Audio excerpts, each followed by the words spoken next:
Hello, and welcome to this week's exciting edition of Victory Never Sleeps. Svan, why are you looking so casual today? There's only one reason.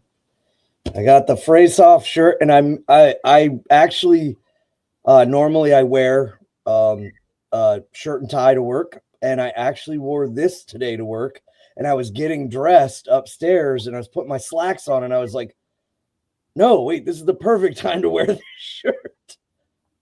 So that's the only reason why I'm doing it. Very special occasion. So why is it the perfect time to wear that shirt? Because the dedication of Phrase Off is happening coming up this weekend, and I will be there, you will be there, all of us will be there. This has been the big collective group push to the goal, and now we are here, and I got a chance to go up before I recently just came back from a trip from Japan, and before then I got to do the mural, and pretty happy with it, and I really can't wait for everyone to see it. I pray mostly that Holy Frey is happy with it, but you and everyone else, I hope, is happy with it too. For your sake, I hope so as well. Yes. No, I am fortunate in many ways, but one of the ways I'm fortunate is when Svan goes to paint these murals, I get all these like progress pictures in the making of them, and this one looks really cool. I'm very, very excited to get to see it here this weekend. Yeah, so as Svan was saying, that's coming up in a couple of days. We would love to see you guys there. If you can make it, by all means do. Now it is a once in a forever opportunity. It's a pretty amazing building and a pretty amazing spot. And we're very confident that it's a worthy gift to honor Freyr with. I think we're sitting at 142 registered right now. Nice. Which is amazing. It's going to be a great event, and we would love to see you guys there. So if you can do it, let one of our folk builders know. We can get you all set up. You can RSVP on the Runestone site. It's free, but we do like to get an idea who's coming so we can make sure we got enough food. But yeah, it's going to be awesome. I'm very excited. A lot of AFA leadership will be there. Also in attendance, a very special treat, our founder, Stephen McNallen, will be there, along with his wife, Githia Sheila McNallen. Yeah, not enough good I can say about it. It's going to be awesome. We're all going to be judging Svan and his mural. The pressure mounts when you just said the founder is going to be there. It's gonna be great. No, really and truly though, it's gonna be awesome. Update on stuff, because that's what we do at the top of the program. Right. You guys are astounding with your generosity, and it's much, much, much appreciated. As we go into the dedication, we are 32% paid off of Phrase Off. We have to run the math on it. We have just over 80,000 left to pay down on it. So anybody who would like to help us with that, you can donate at runestone.org/donate. You guys have already been extremely generous. We are very, very appreciative of it. And speaking of generosity, GW Farnsworth, as he always does, started off today's broadcast with his amazing generosity. $25 to this broadcast and the AFA General Fund. Thank you so much. We appreciate it, and we appreciate your consistency in giving. It helps, and it helps a lot. So thank you for that.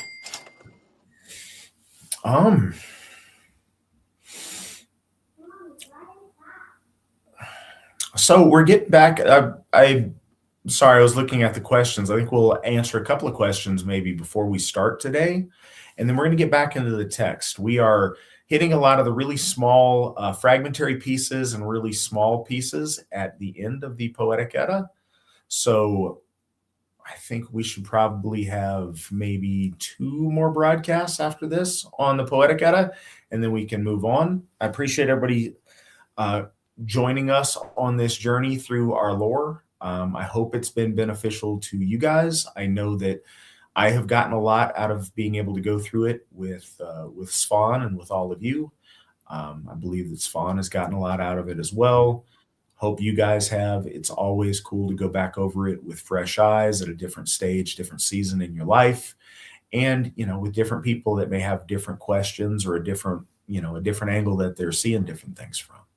So if you want to follow along tonight, velospow.org. Nick's got the link up. Thank you, Nick.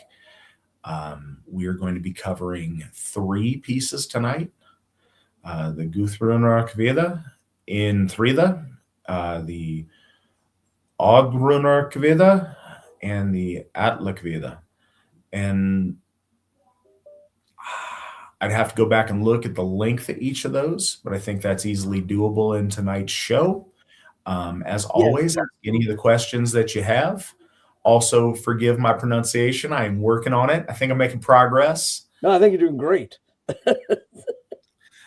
I don't know about all that, but I appreciate it coming from a son of Iceland. A lot better than a lot of folks, and even myself in some sense. Eastland's own favorite son here. While you guys are sorting that out, we got a question that's easy. How many Hoffs does the AFA have now? The AFA has 4.9. After this weekend, the AFA has 5 once it's officially dedicated. We own 5 Hoffs now, and we are officially doing the dedication of Frey's Hoff this Saturday. That's Odin's Hoff in Brownsville, California, Thor's Hoff in Linden, North Carolina, Baldur's Hoff in Murdoch, Minnesota, Njord's Hoff in White Springs, Florida, and now Frey's Hoff in Austintown, Ohio. So that's where we're sitting. For perspective, we got our very first Hoff, Odin's Hoff. We dedicated that 10 years and 1 month ago. So in 2015. Svan, what do folks need to know before we get into the text tonight, or do you just want to roll right into it? No, a little preface is that 1, the 3 are medium to short, depending. And so that's why I think doing all 3 of them. And again, re-emphasizing the importance of what these poems are. They're late in the era of poetics in Iceland and Greenland. The two of them in here are actually probably sourced from Greenland, and the poets at the time that were comprising the poems may have been Christian by this time. Yet they do mention much from our faith and the older faith that would not have been too far removed from them, maybe a generation or so. But you kind of begin to see it because they are starting to lose grips of the spiritual understanding of certain places that they mention in cosmology. And that's kind of a sad part of this. But the other point is that this is coming to the end and where it started. It started in Central Eastern Europe during the migration period with the Goths, the Huns, the Burgundians, with all of the moving arounds between France and what would now be Ukraine. These stories were so formulative, and they carried on in this oral tradition, becoming not history, but beyond history, meta history. It became legend, and the legend and its purpose was to carry a spirit and to propagate a spirit amongst our people with an inclination of inspiring the crowds that heard these poems. By the late stages, it is about the meter. It is about the memorization, about organization, and oftentimes what was left of the stories. Some of them, there's a character tonight in one of the poems.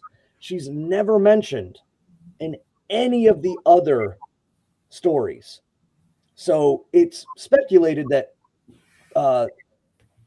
her poem was created simply in retrospect to everything else going on.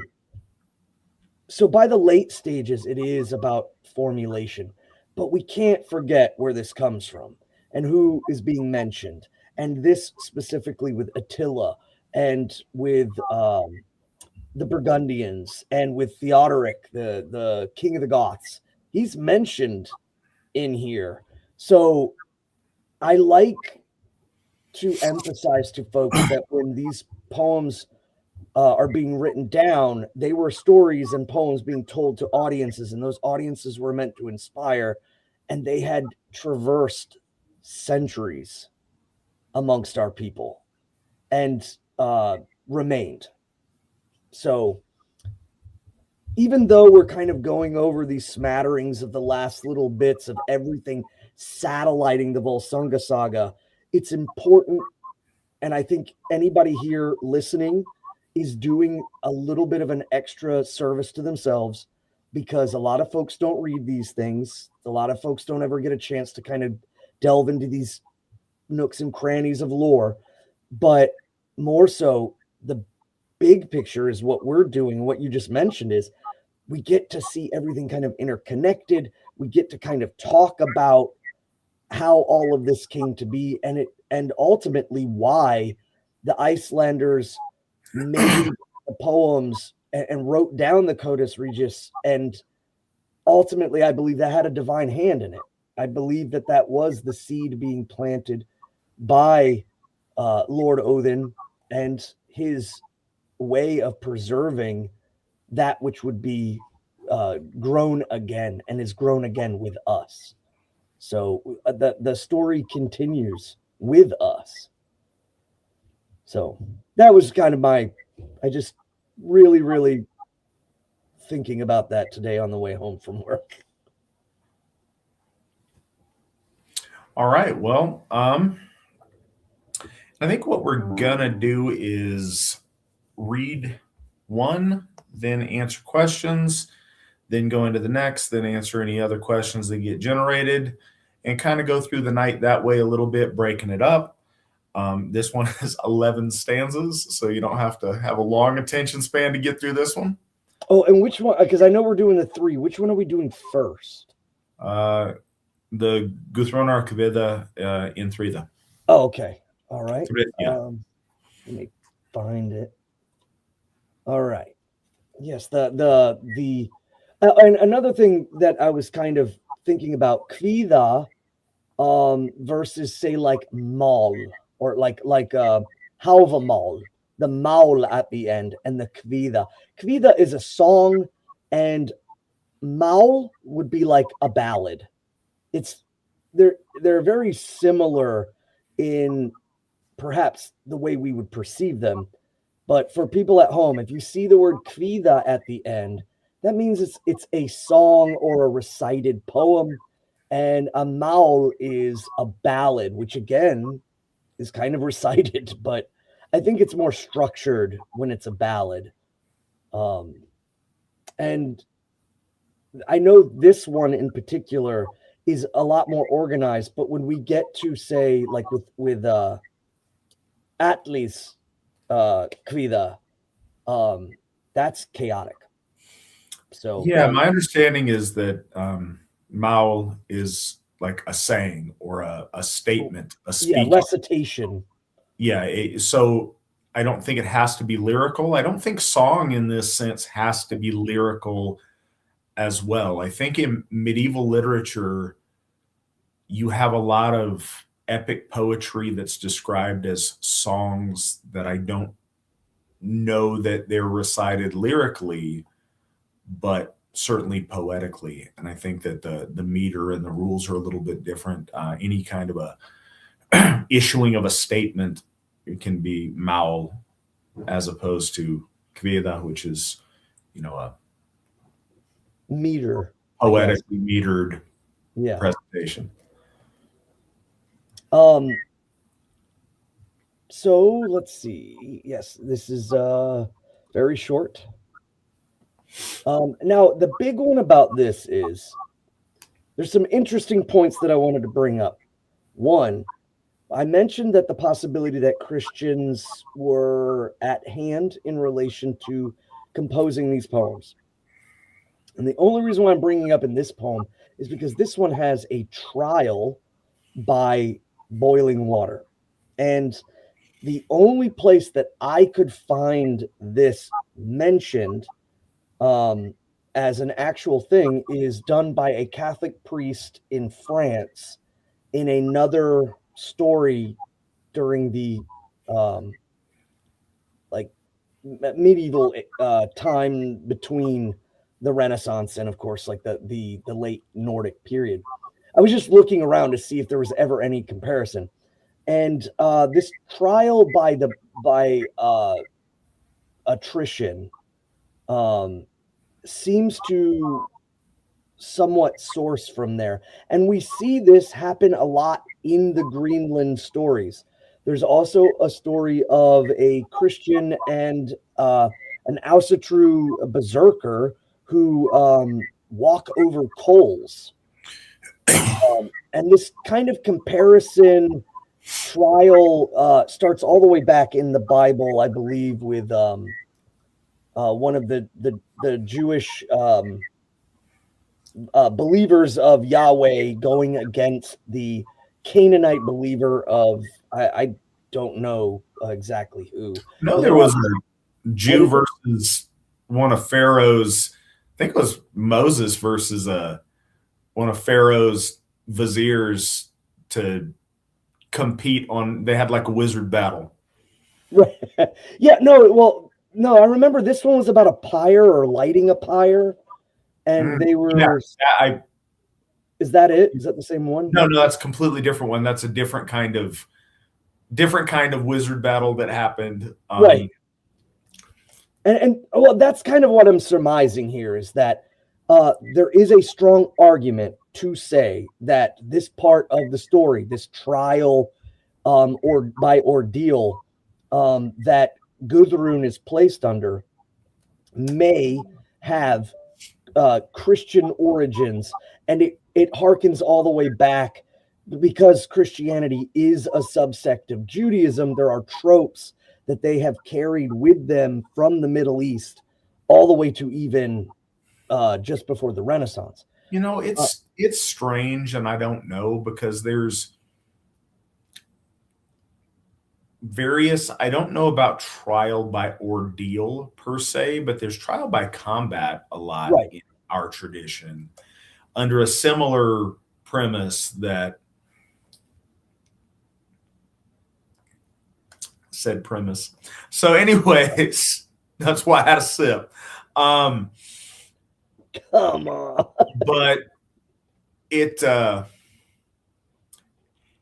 also, Christians exist in the land of the original story. When we talk about the Volkwanderung, you have the Roman Empire at that point with the first hints of Christianity.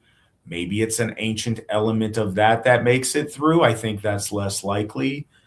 But the other thing is, it's interesting to see the evolution of setting when stories are reinterpreted or performed in contemporary ways.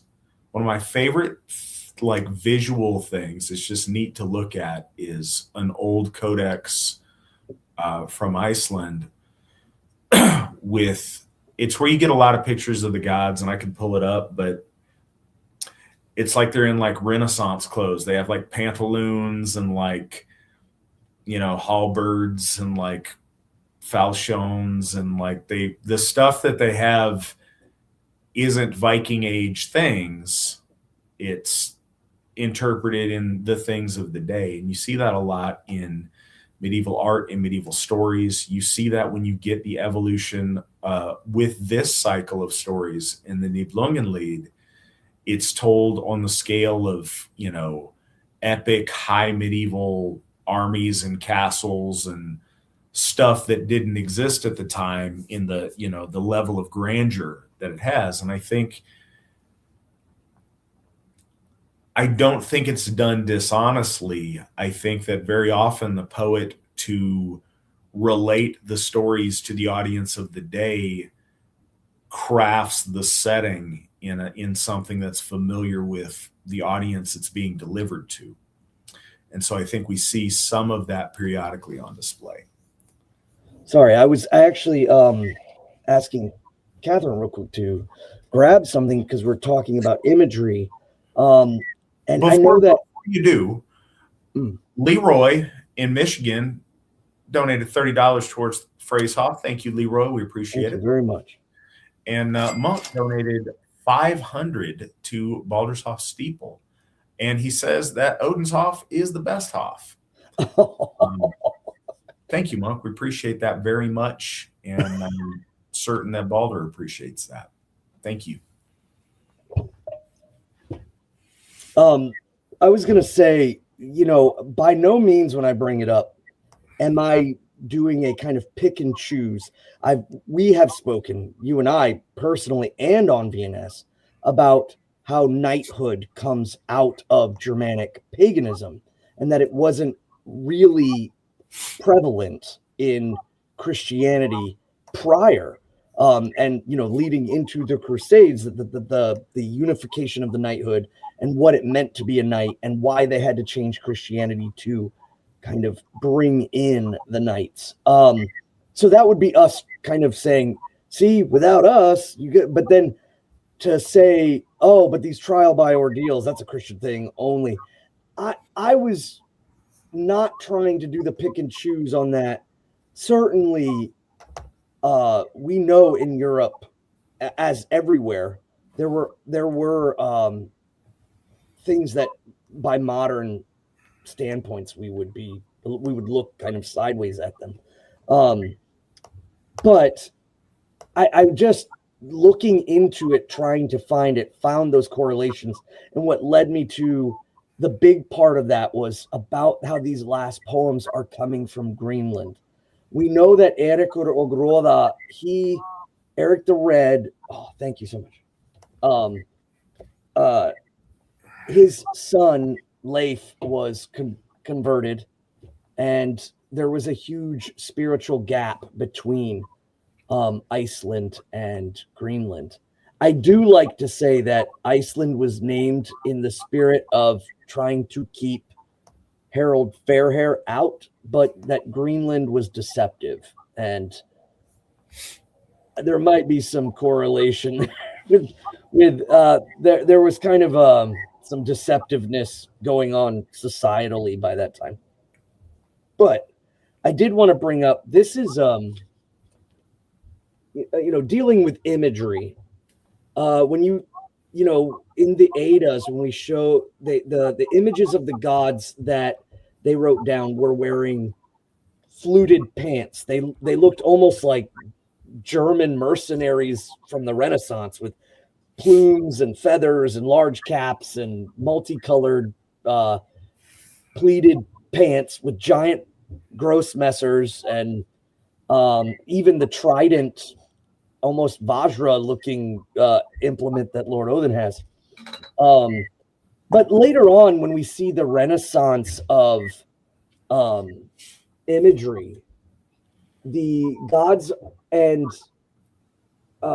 even the Svartalfar are depicted in a way in which it kind of removes them, and they become more or less just classical in their appearance. And we even discussed a lot about this when we were doing the murals. How should we? Should we do classical? Should we do historical?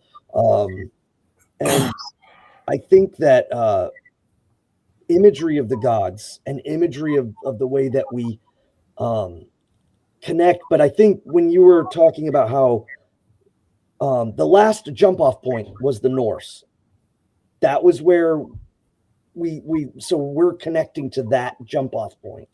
And we're not doing a big smattering of everything from all over. That's what led to the murals being where they're wearing Nordic and a little bit of Anglo-Saxon appearance in their visage of the gods. I think that it's important that people know that that was a discussion that we had, that was something we were working towards, that was something on your mind, on my mind, as we were building a lot of these things. And when we read the stories, when we read the Eddas, and when we read the Merseburg charm and so on and so forth, taking in consideration time, the surrounding, the climate of our ancestors, in relation to their relationship with the gods, their relationships with each other, etc. These are all factors that very rarely get discussed by scholars, historians, or perhaps one focuses on it more than the other, but very rarely does it ever get wrapped into one. And that's the big point, I think, of our live discussions, is that they kind of start to blend all of that together.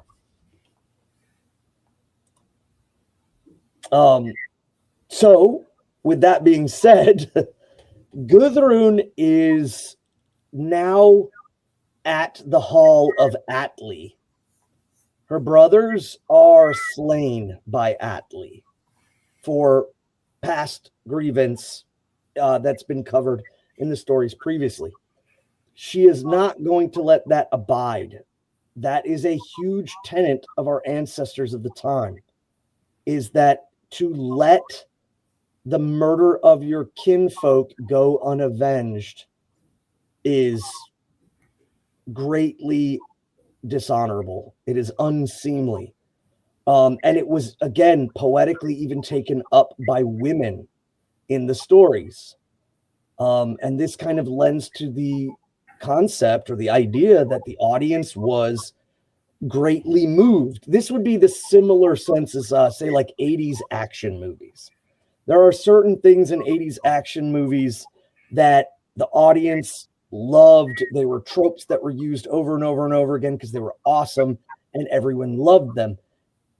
We are not different from our ancestors, and it was very much the same thing. So having the notion of a horse that was loyal to you, having the notion of a daughter who avenged your death, having the notion of your son fighting and dying in a grand battle, for the honor or for glory, these were all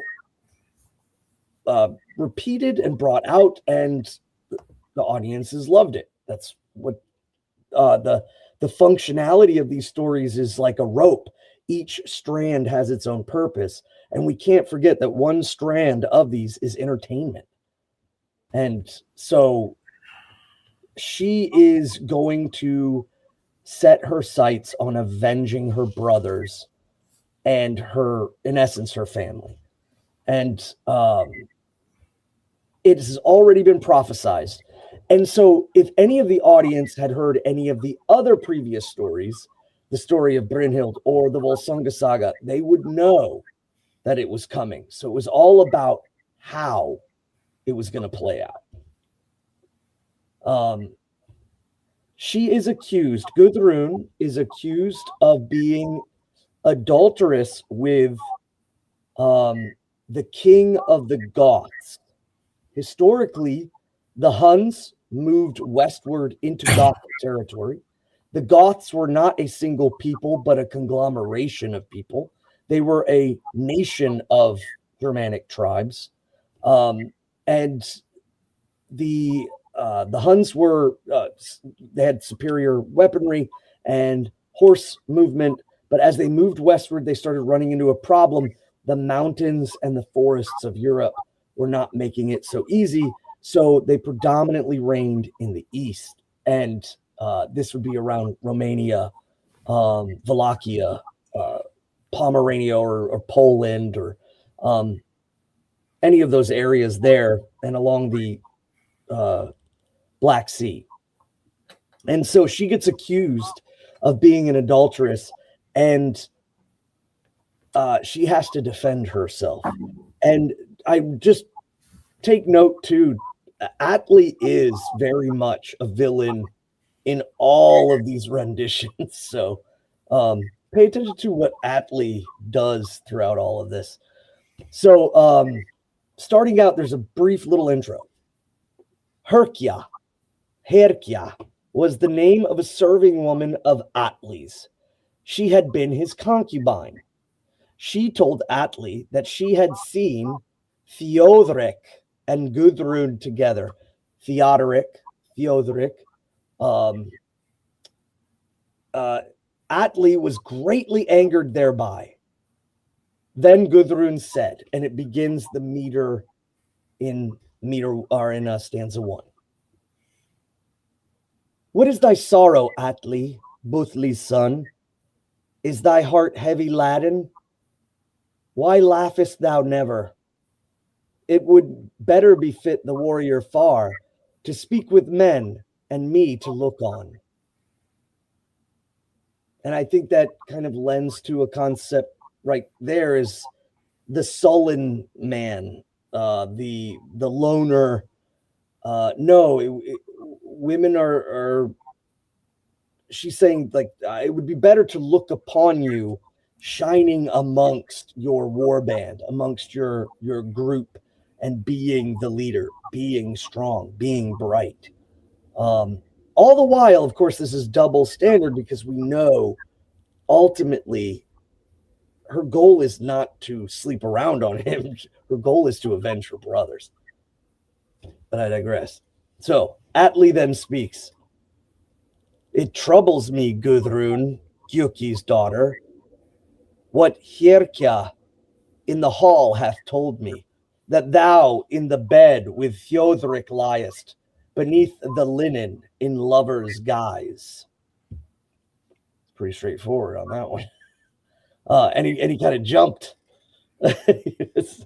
She said, I've seen them together. And then Atli's like, you guys are sleeping together. Guðrún then speaks. This shall I with oaths now swear by the sacred stone so white, that naught was there with Theodmar's son, that man or woman may not know. So she is referencing what could uniquely be either a Gutenish or Gothic tradition, a Hunnish tradition, or something that may just be understood at the time, or maybe something that was added in the later ages. But she's swearing to take an oath upon a white stone. I looked around for this to try to find out if there was any references to a white stone of oathing, and I haven't found anything yet. But that, again, is another key thing. And I think that as we read these things, ultimately, too, the Asatru Folk Assembly and the Gothar are encouraging our folk to look into things, read things, see the different versions of it, but more importantly, to try learn how to find the clues to look into. And this is one of them. Very, very interesting that they mention it. And she continues to say, she also mentions, she says, Theodmar's son. So Theodoric is Theodmar's son. She says, I'm not laying with him nor any man in this court. And she says, nor ever once did my arms embrace the hero brave, the leader of hosts. Host, of course, meaning army. In another manner, our meeting was when our sorrows we in secret told. So she is saying that she did meet with him, but they were lamenting a loss together. And she says, with 30 warriors, Theodoric came, nor of all his men doth one remain. Thou hast murdered my brothers and the mail-clad men. Thou hast murdered all the men of my race. So the union between her and Theodoric is, in essence, she's saying, you are such an ultimate warrior and killer that we are lamenting because of what you do and how well you do it. It is, again, that kind of a loss. And I've wondered if this was West versus East, that she's, in essence, without saying it, my people of the West, European, are lamenting at the loss at the hands of an outsider, an Easterner. But the word race in here is not race as in the way we would use it for nomenclature of folk and other peoples of the world. She specifically is talking about her theoth, her people, her theod, or theusk. Even to this day, the Icelanders call Germany Theuskaland, which literally means land of the people. So it's the you slayed my people, and more importantly, she's mostly referring to her actual family, or clan.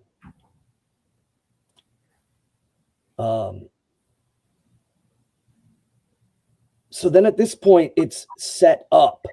And she says, in relation to this, let's cut to the chase. She's summon Saxi. Now, everyone might not be familiar with the word Saxi or Sax, Saxa. It means sword or knife, or short sword, or kind of almost like a Bowie knife, depending in Western Europe and England. But this is the name and of apparently the judicator of the court, the one who will conduct the trials.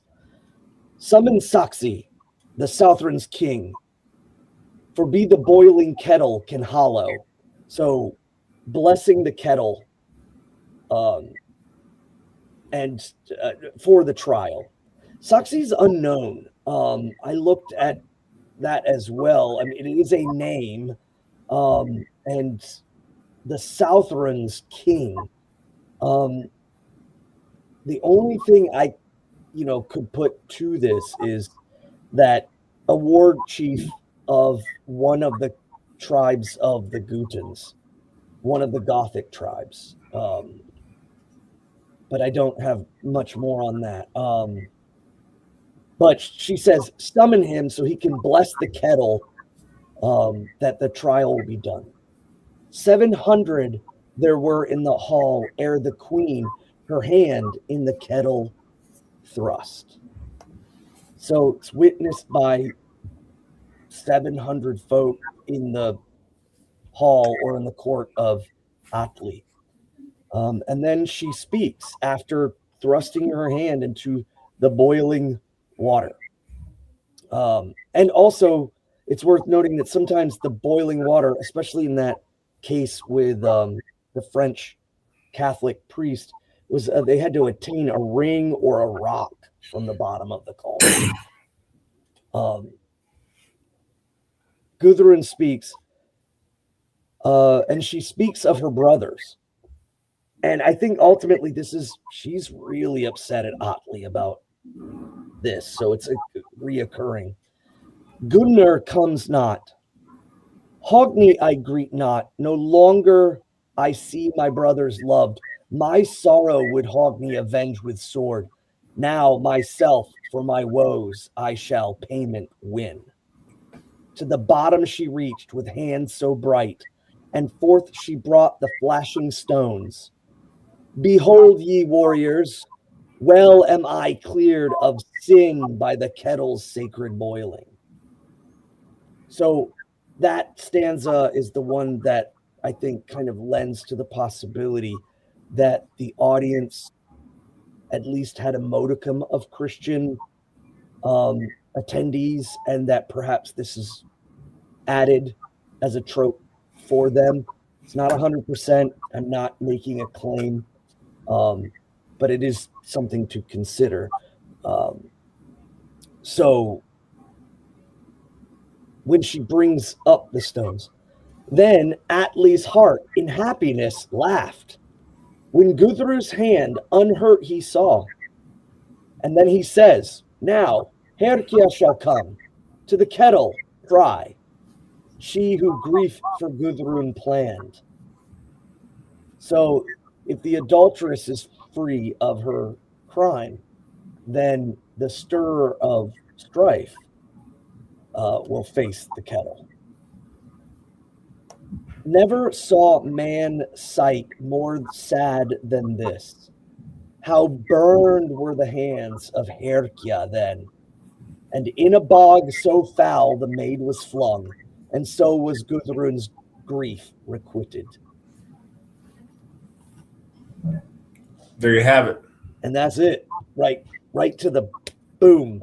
One, I also thought it was interesting too, because the mention of the bog. Most people generally reference Tacitus's Germania in relation to the bog, and when they bogged traitors, cowards, and men who had unnatural relations, unmoral relations with other men.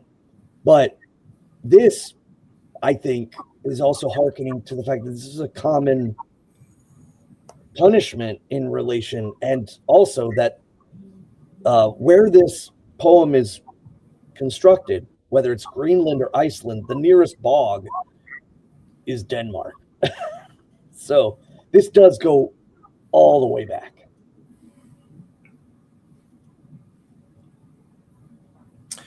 And so it's important that casting in the bog isn't just, it's not just a normal punishment. It is a disgust.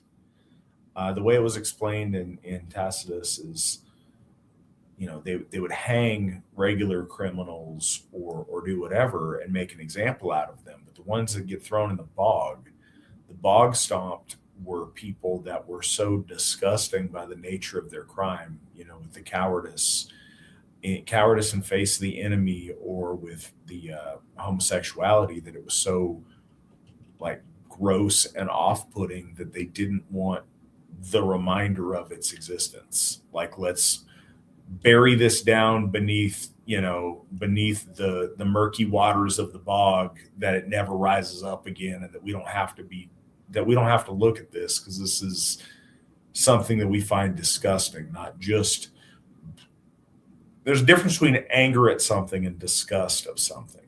And so the indignity of being cast in the bog is like, no, you're so gross, we don't even want to like kill you in a proper visible way. We want you gone and out of sight, out of mind, and out of memory, because that's something that's so, that kind of false witness, that kind of dishonesty and stirring of strife is gross and not something that was wanted to be around. I don't think Atli was one to trifle with at all, and that there were even the legendary Atli, not Attila, was, by those times the story was just, it was scary. And just as quickly as you could try to stir strife against his new queen, that he slaughtered her brothers, you could find yourself on the other end of his ire if you were just making it up. Indeed. Well, let's hit the questions that we have, and then we can go into our next piece. So Sarah was wondering, I hope you could talk about the gift carrying Yule goat and how it's an important symbol of the upcoming season. Svan, tell us about the Yule Bach. Yeah, I think that since all the way back to Founder McNallen, all the way back to the 80s and the 90s when we were coming into Asatru, there was a huge call for an understanding about Yule. Yule has been in development through the decades. I think that as people have coalesced more and more together and the church has become more and more organized, the evolution of Yule still continues on. And now we're getting to the point in which the application of traditions versus, say, someone writing an essay only about it, there is this observance that grows within the church, and it's reached a point where now it's like, okay, now there are people doing this, that it becomes part of the whole. It's the same as like the bread horses that you generally see going all throughout social media on the church during Freyfaxi. The Yule Bach, the Yule goat, there is a connective tissue between the Yule goat and all of the Aryan or Germanic Aryan branches. Anybody who's familiar at all with the Victorian age Father Christmas, there is pictures of him riding a goat and carrying a bowl of wassail, the lightly alcoholic drink for carolers. And then you go up into the Nordic lands, you have the Tomta and the Nisi and the Yule Bach, and sometimes they're all kind of combined together, in which the Tomta or the Nisi has a goat bearing gifts. So this was long before the Coca-Cola reindeer sleigh kind of version of things. So what's ultimately happening is in the church across the wide is that the Yule Bach is becoming the trademark, or I hate to say trademark, but it's the symbol. Every one of our holidays has a sacred symbol. Obviously, Yule has multiple, but the Yule Bach. Now, why the Yule Bach? One of the big things to understand is the Yule Bach is the animal of kind of traversing and carrying things through rugged landscape, oftentimes more so than a horse or cattle. The goat was just very versatile at being able to be a pack animal. So the goat really is about utility. I do not really feel that there's a huge, deep, symbolic reasoning. Just very much like in America, in the United States, the modern Santa Claus in the sleigh and the reindeer, it was thematic, and I believe that the goat, at least on the surface level, is thematic. The idea that there are gifts that are brought to the house by a spirit of giving and dispersed to give gifts and bring joy is uniquely Germanic. It's separate from the Saturnalia of the Hellenics, and certainly separate from the Constantinople Turkish kind of traditions that were brought about because of Christianity. So the Yule goat ends up becoming something that is stark, uniquely Germanic and polytheistic Asatru, and it has connections to England, connections to Germany, connections to all of the lands that kind of make up our people. So the Yule Bak as a symbol of that, and then it's just the application thereof.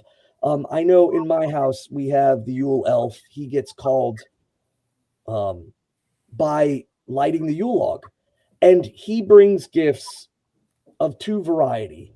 He brings gifts of the ancestors, and those are placed under the tree on the fourth night of Yule, the fourth morning of Yule, I should say. And those gifts are from the ancestors. And he also places his own gifts that he wants to give the children inside the stockings. And he is paying attention to the children. And if they are miserly, if they are greedy, if all they care about is getting gifts and not giving them, he will fill their stockings with burnt wood or charred coal. And at that point, when the ancestors' gifts are brought in, all the people of the household will bring their gifts down that they wish to share with each other. It's a gifting, or for those familiar with the runes, it's a gifu energy being exchanged in the house that is the very spirit of the Yule elf or Father Christmas or Old Man Winter, or by many names. But at that point, before the gifts are given to each other, the first gifts that are opened are the gifts of the ancestors. So the kids will get the Yule elf stockings in the morning, and by the evening, ancestors' gifts are opened up, and pictures of the ancestors are brought down. And before you open them up, you tell the children about who sent them the gift. And I go so far as with the Yule elf, he writes in runic, so that way the kids can't quite figure out who's. But the ancestors have 3 rules. They always give gifts that protect their descendants, make their descendants stronger, or make their descendants smarter. So clothing, books that encourage thinking, and also sports and games, things that make their descendants stronger. And then the gift exchange is usually the gifts that a lot of times I think kids get gifts from their parents, and it's great for a year, and then they kind of move on to the next thing. But my eldest son still talks about the wool socks that he got from his great grandmother. So there is a certain sense there that's cultivated. So the Yule Bak is important in this function that the Yule elf brings. So the Yule Bak is a symbol of gift giving and of the tenacity of, despite the darkness, despite the cold, you're still taking the time to celebrate, to give, and to be happy. So there's the tenacious spirit of giving, even in the darkest of times. And also, there are many people in Asatru in the church that have different things. Some do Krampus because they're of German descent. Some folks do the Nisi and the Tomta throughout their house or out in their yard. And so the one thing is the Yule Bak is less niche to a specific group, but spread out more. I don't know, Nick. Our Dutch brothers and sisters, just like the $1 Million Man has Virgil, the Yule elf there has his buddy Chocolatey Pete that doles out the coal and other things to the bad kids. Nick, can you two things? Can you find a picture of Father Christmas on a goat? It's a common picture. I know the picture you're talking about. Absolutely, I'll find it. And Matt never Never skipping an opportunity to mention Chocolatey Pete. It's that time of year. I got to. Well, and there's something about Svarta Pete, and this is just something that I'm not against. I'm not trying to be a cold towel on traditions, but with Christianity coming in and the synthesization of Christian concepts into our Aryan traditions, one of the things that I've noticed is there is the presence of the scolder or the punishment, the punishment giver, the kind of juxtaposition between goodness and bad, or salvation and sin. And obviously the Dutch Santa Claus looks very much like a bishop, whereas Zwarte Piet, who lives in the coal bin and carries a brush that would be used to clean out the chimney, he beats the children who are miserly, bad, what have you. The only thing I can say too is the Icelanders went one extra level into crazy, actually 2 levels, with Grilla and the Jólakati. Grilla is a witch, troll, demon, depending on who you're talking to, and she has 13 sons, or sometimes they're her husbands, and they're called the Yule lads, and each one of them comes down before Christmas for 12 nights. But the big thing to understand with that is you can clearly see that the Yule elf in England, in Norway, in Iceland, it became 12 separate Yule elves. And then after Christianity, they were not gotten rid of, but they came before the 25th. Whereas, perhaps before that wasn't always the case.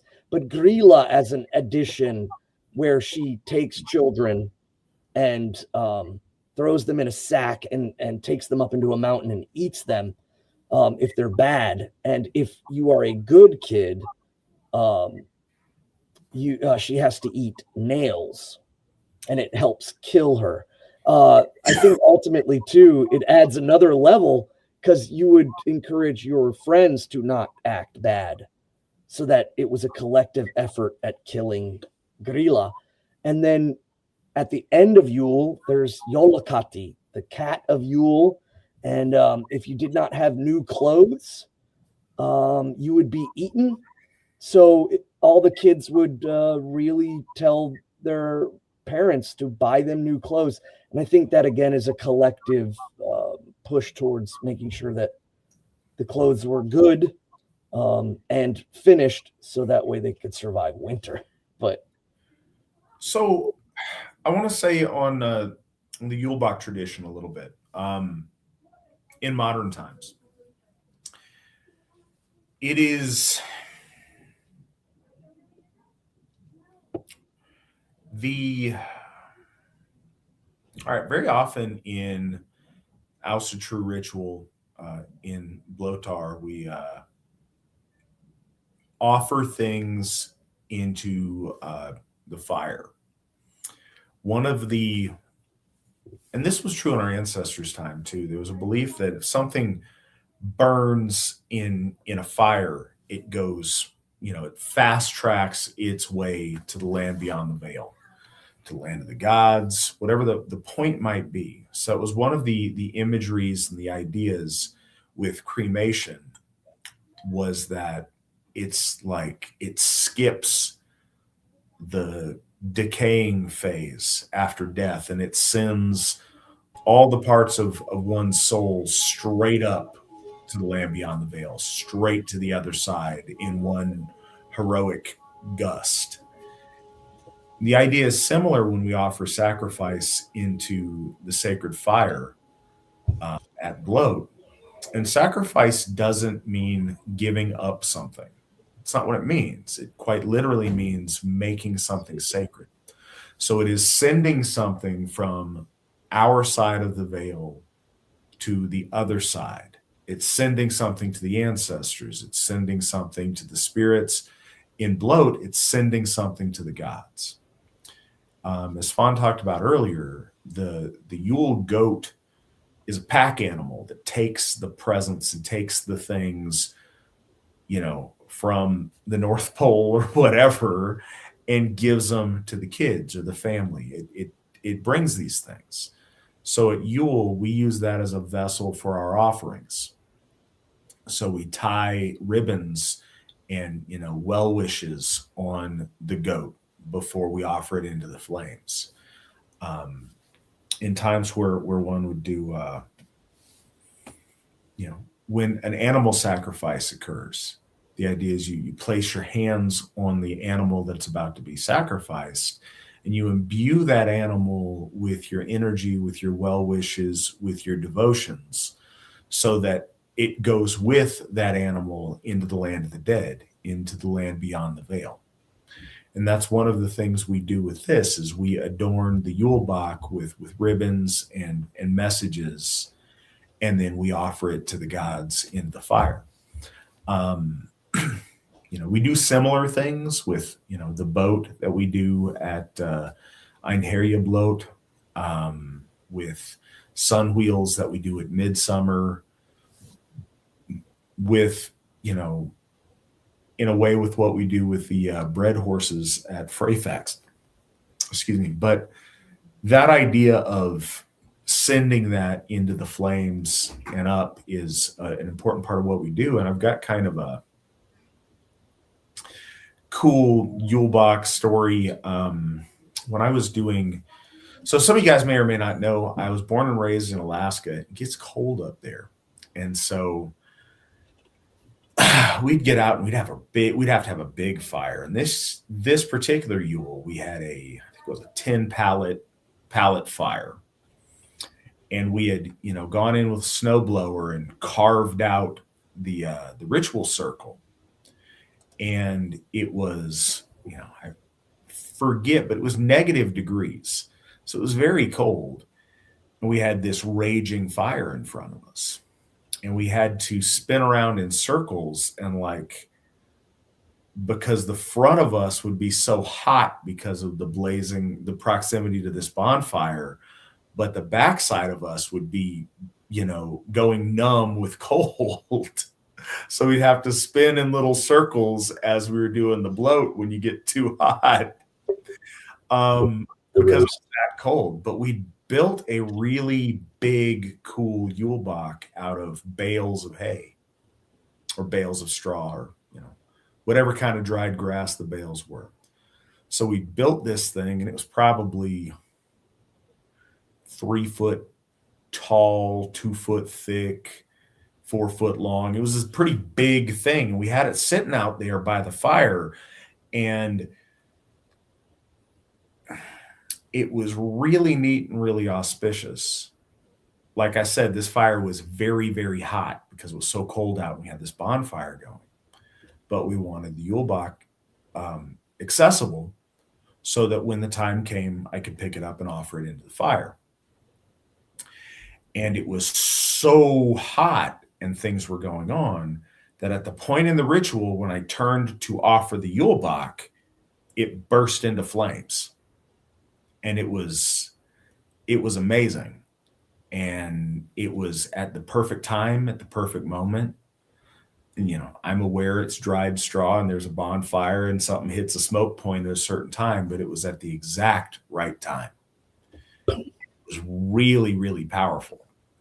But yeah, that was really cool. And I remember that. But that's, we use that as a unifying factor in the places where AFA members gather to celebrate the season, so that we all, wherever we are, we're all doing this Yule Bach ritual together. And that's important about that. I don't want to wax over long because we do have 2 other little pieces to get to here, but we do have questions. I was going to ask or say that we should address the question that we'll hit all the questions. We'll get all the questions. Cassandra Robertson about asking if we're a cult. Is this just cringe or a cult? No and no. No, first, it's not cringy. It's awesome. Secondly, Depends on how literally you want to take the word cult. No, it's not a cult in the way that you're thinking a cult is, but it's one of those every political leadership structure you like is a administration, and everyone you don't like is a regime.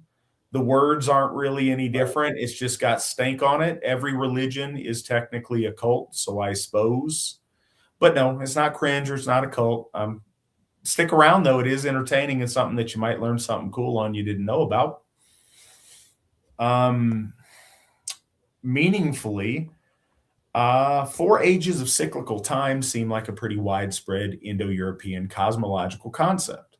But in Asatru, I only ever have heard reference to the present wolf age.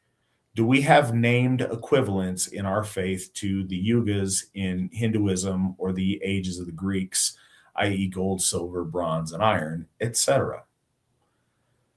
Svan, do you want to speak on that?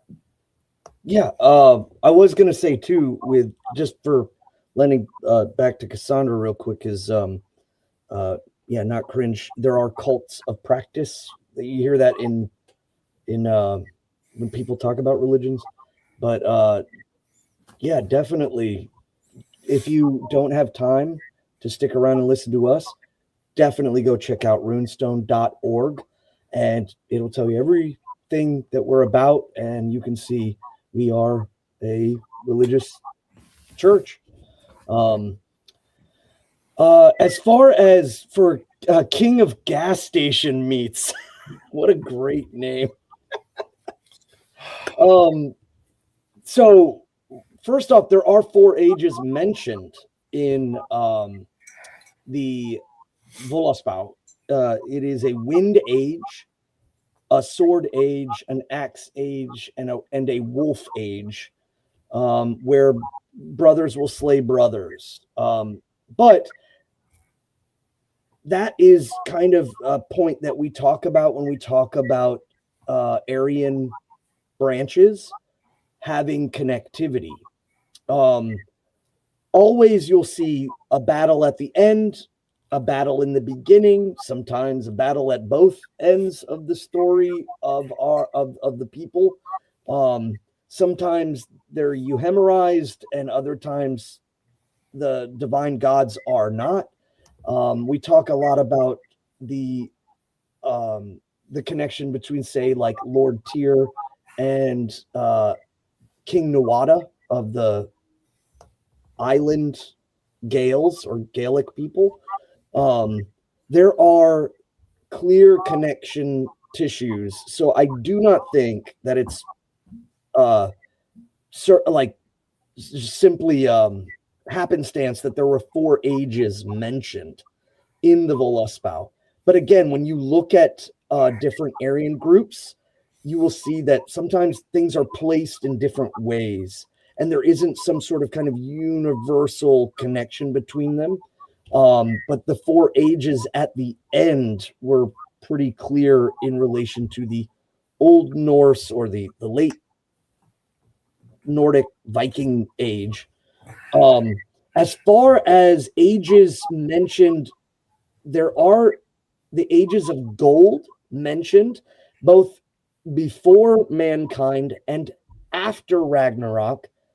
And it's specifically referring to heaven, though our ancestors did believe that heaven was connected to the middle world, but upon a higher plane or a higher range of mountains. And it's just not emphasized whether or not that also allocates to the Midgard. But the usage of the word gold, of the golden age, is utilized, but the others are not. So the comparison I can see is there in the sense that of the people who are transferring the stories, but they're not identical in a kind of matched sense as far as I am aware. So I lied. We're not going to answer all the questions first. We got more questions coming in, but we're going to finish this one, and then we'll do the Oddrúnarkviða, and then we'll do some more questions, and then we'll finish up with the Atlakviða. But while we're on this, I am aware that there is frequent reference to the March of Ages in Aryan mythos. I think that it, and I don't want to cheapen this to this, but I do think that it is the genesis and a part of, and sure, maybe the meme is part of the cyclical time. The whole, hard times make strong men make good times make weak men make bad times, and the cycle repeats. I very much do think it's part of that. And I think it's part of the outside of time mythic narrative much more than I think it's a real chronological thing. I think we see that certain things do come in cycles. Oftentimes, boomer political types talk about, well, the pendulum swings and whatever. There's some truth to that, and there is. But you don't see that in the high mythos. Like you mentioned the Hindus, and they've got this, progression of ages, and they've developed it very well, but it's impossibly long. Like we've been in the Kali Yuga since time immemorial, and there's no time immemorial, and there's no end in sight to it. It all exists. All the other ages seem to exist outside of human beings' existence in the historical period. And so when we get that, sometimes in modern Asatru, we talk about the wolf age because we realize that things are very far from where they should be. But is this the wolf age? If I'm looking back 1,000 years from now, like, whew, those people had it easy back in, 2025. No, this is the wolf age. And I think humanity has a tendency to do that.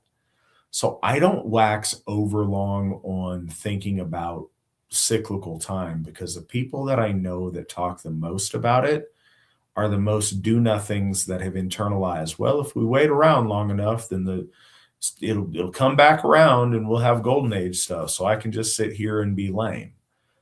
I very much believe in, to the best of our ability, crafting the age that we want within the age that we're in. I believe in the idea of building a golden age outpost in the husk of Kali Yuga. And I think that's a real thing for us to aspire to. And I think, if the times come back around right, then good. We'll be in good position for good stuff to happen when it's time for good stuff to happen. But if we just sit around and, sit on our hands because, well, we're destined to have, a rough time and then we'll have good times again, it doesn't make us active or heroic participants in life.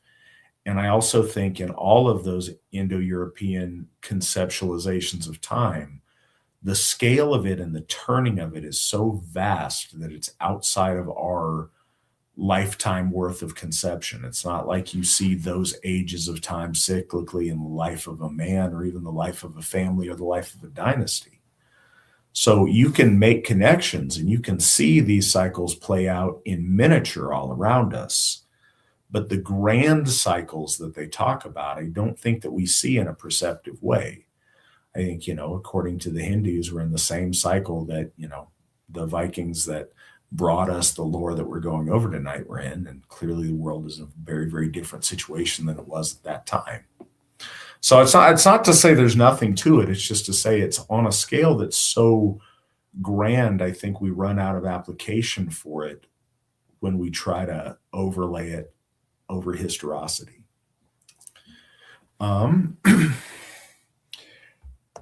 Like you can see cycles in things. It's not, and so let me elaborate. It's not that there's no cycles. Obviously, our liturgical year is done through natural cycles. We see, rising and becoming and decaying and passing away and then becoming again. We see these cycles in a lot of things. But when you talk about those big progressions of ages, most of the ages they talk about don't exist in a historically accessible time period. I think Svan may have thoughts because he's making faces. Oh, I'm making faces because somebody who said that they had a serious question later on made a comment that proved that their question wasn't serious. Did you really fall for that? That was a serious question? No. I'm pointing out that if you're going to take the time to type that and say that, you should at least be honest. I know that the possibility isn't there, but very unseemly, Cassandra. The loaded question was that, if we didn't say, like, if you have to say you're not a cult, then you are a cult. And it's like, no, we're asking your question. You asked us if we were. You're silly goose. Right. Anyways. Definitely not an honest or serious question on the onset. Really wish it was. And, don't have much more to say than that. If you don't like it, you can go somewhere else. If not, sit back, have a beer, enjoy what we're talking about. But Svan, speaking about what we're talking about, would you take us into this very unique addition to the Volsung cycle? Yes, and I also wanted to say some of the questions that are asked, especially about some more Yule stuff. We've got good ones coming up that I want us to get. I don't want us to rush those, so I want to wait until our next break to get on those.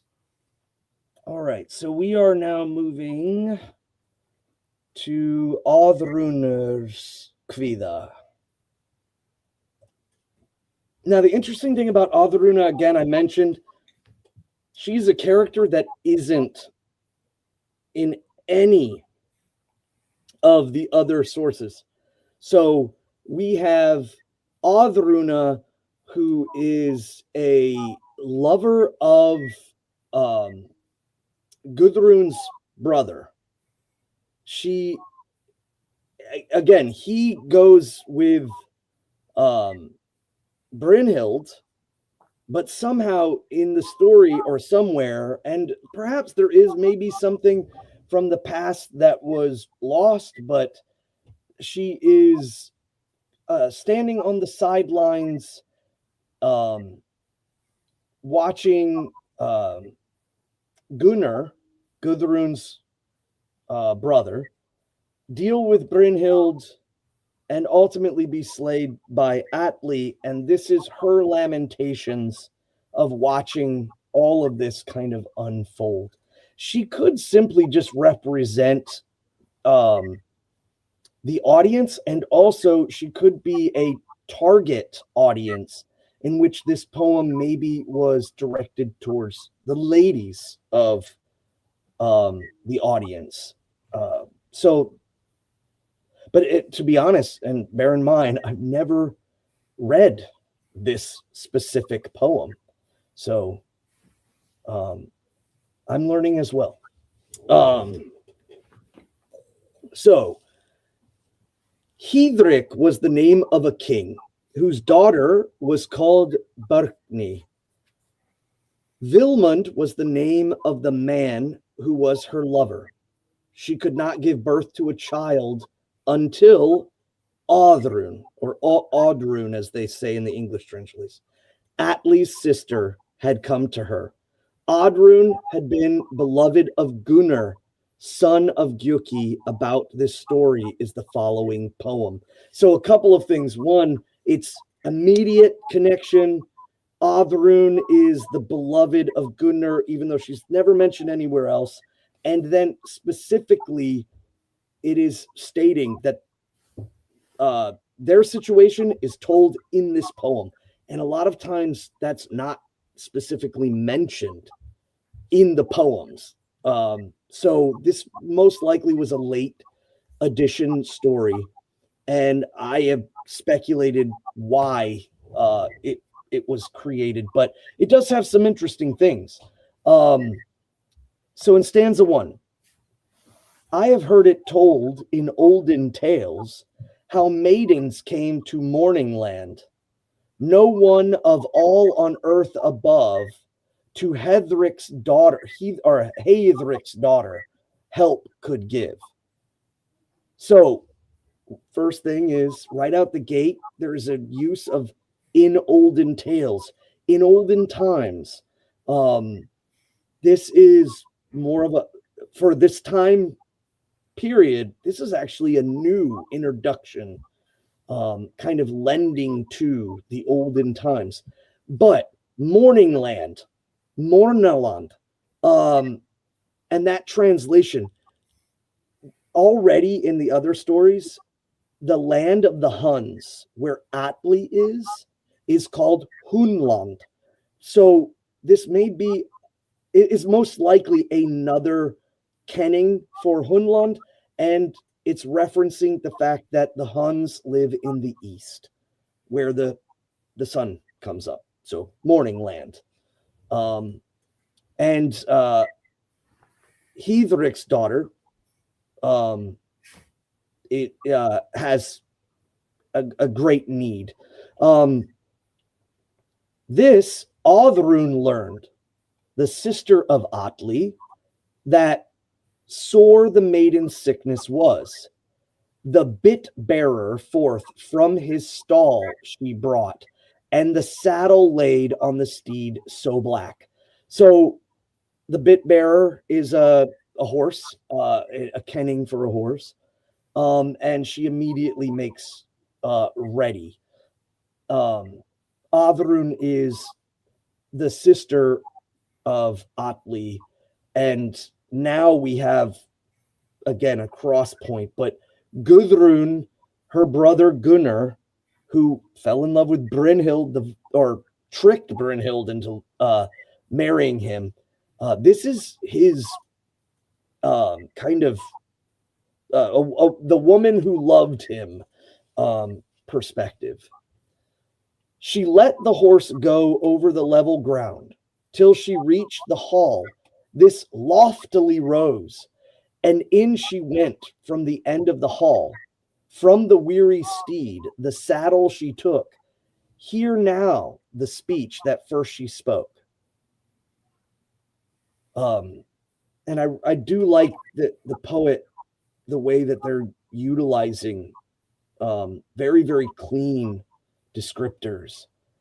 And unfortunately, the first spoken part, there is a missing section of the verse, most likely because of damage to the writing.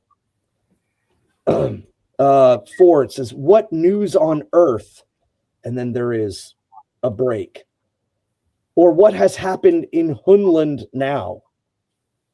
Then a serving maid speaks. Here, Borkni lies in bitter pain, thy friend, and Oddrún thy help would find. So Borkni again is suffering, and Oddrún has come to help. Oddrún then asks, who worked this woe for the woman thus? Or why so sudden is Borkni sick? So the plot thickens. The serving maid then speaks. Villemund is he, the hero's friend, who wrapped the woman in bedclothes warm for 5 winters 5, yet her father knew not. Then no more they spoke, or spake, methinks. She went at the knees of the woman to sit. With magic, Oddrún and mightily Oddrún chanted for Borkni's potent charms. So this part here in 6, the reasoning, Villemund. So Villemund is not mentioned anywhere else, but Villemund is supposedly one of Atli's warriors, and he killed Guðrún's brother Hogni, or Gunnar. Gunnar was the one with Brynhild. There was also Hogni, and then they had the third brother. The third brother, they amped up and sent him at Sigurd. He got killed in that altercation, but Sigurd also died.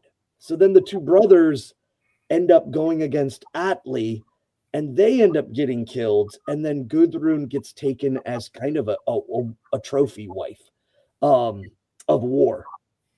So Vilmund is apparently the person who killed Hogni, but he's not mentioned.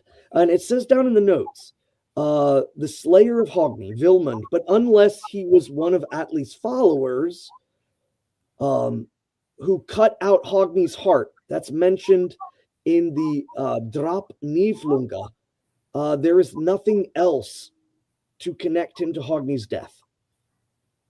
So, again, uniqueness of this poem after the fact being added in. So, but he is the slayer of Hogni. So then they spoke no more. They went to her, they sat at her knees.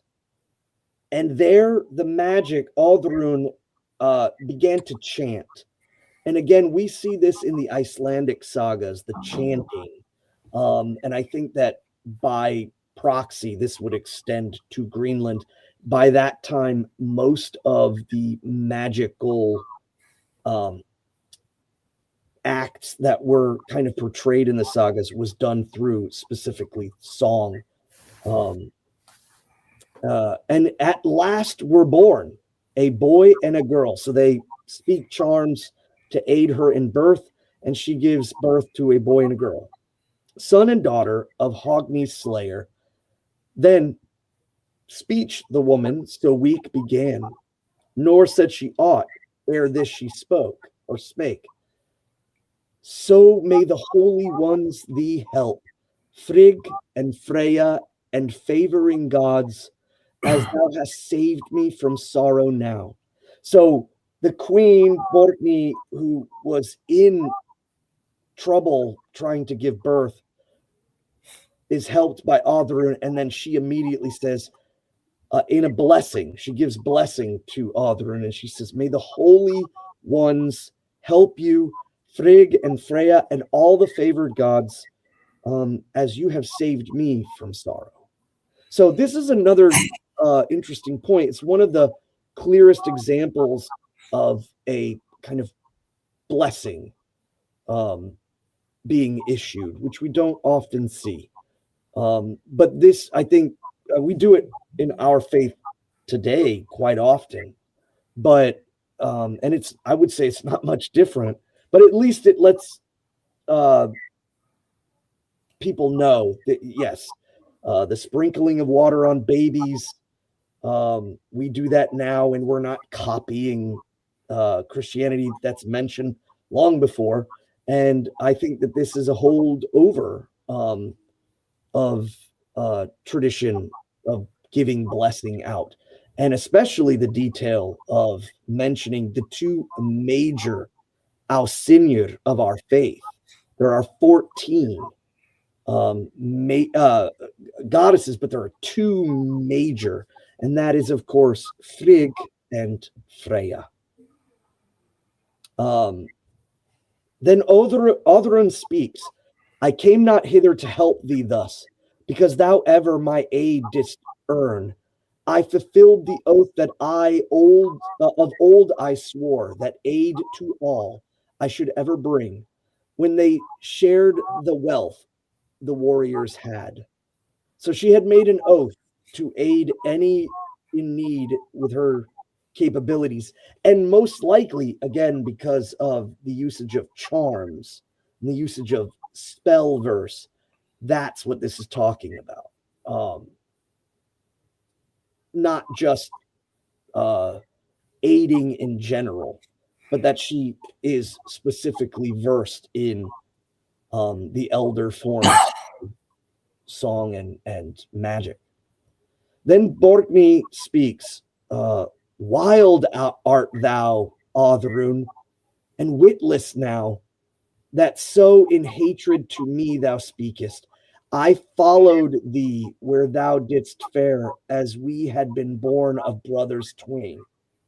So Oddrún is fulfilling an oath that she said she would help with her magics, but she hasn't forgotten the loss of her love, who was killed by Borkney's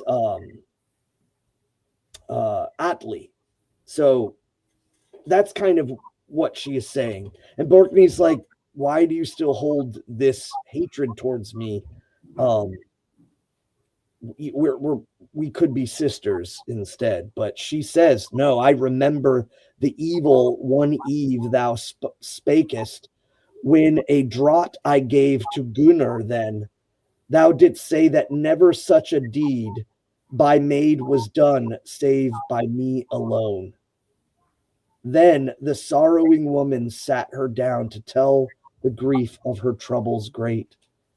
Happy I grew in the hero's hall, as the warriors wished, and they loved me well.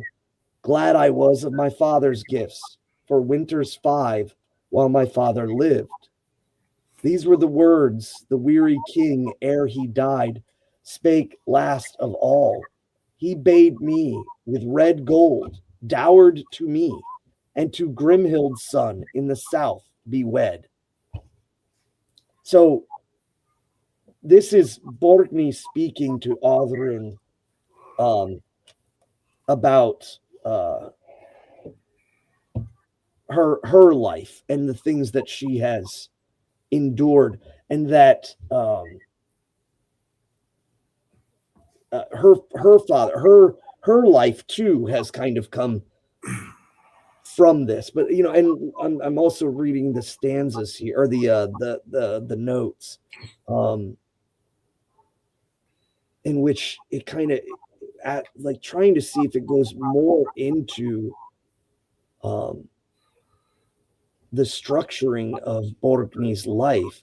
The word rendered to evil is apparently Borkney was present at Atli's court while the love affair between Oddrún and Gunnar were in progress, and criticized Oddrún for her part in it. A draft or a draught, apparently in reference to a secret meeting of lovers.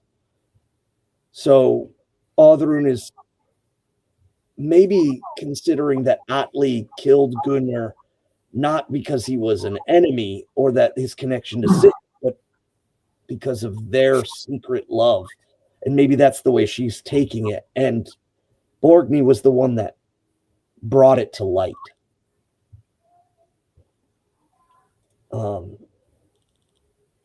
Oddrún spoke, but Brynhild the helm he bade wear, a wish maiden bright, he said she should be, for a nobler maid would never be born on earth, he said, if death should spare her.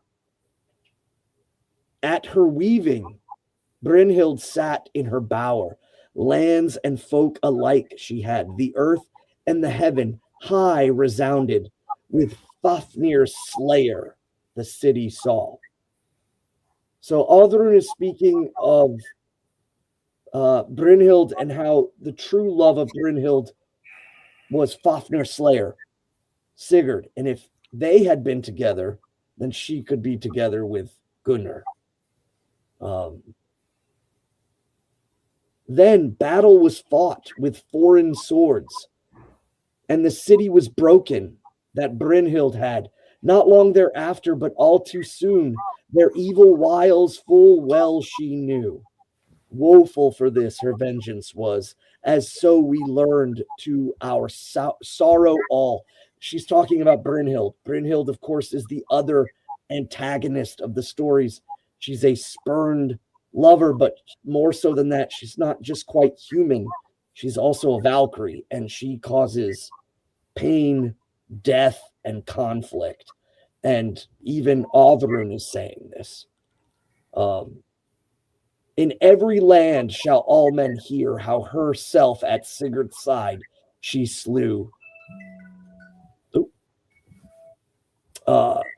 Love to Gunnar then I gave, to the breaker of rings as Brynhild might. And again, that laying of who is exactly the breaker of rings, the breaker of oaths. has been tossed around in this story, back and forth. Oddrún speaks again. She says, to Atli, rings so red they offered, and mighty gifts to my brother would give. 15 dwellings fain would he give for me and the burden that Grani bore. Grani, of course, is the horse of Sigurd.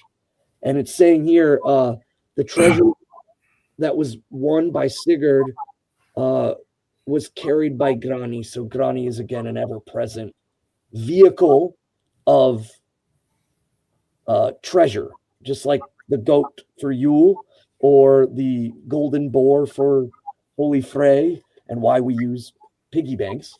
A vehicle, the emblem of that power. Grani is that symbol. And he says, but Atli said he would never receive marriage gold from Giuki's son. Yet could we not our love overcome? And my head I laid on the hero's shoulder. This part here, these last two sentences, you clearly see some of the poetic construction from mainland Europe is being kind of introduced. It's almost very reminiscent of poetry of the Age of Knights and the Age of Chivalry. 23. Many there were of kinsmen mine who said that together us they had seen. Atli said that never I would evil plan nor ill do, but none may this of another think or surely speak when love is shared.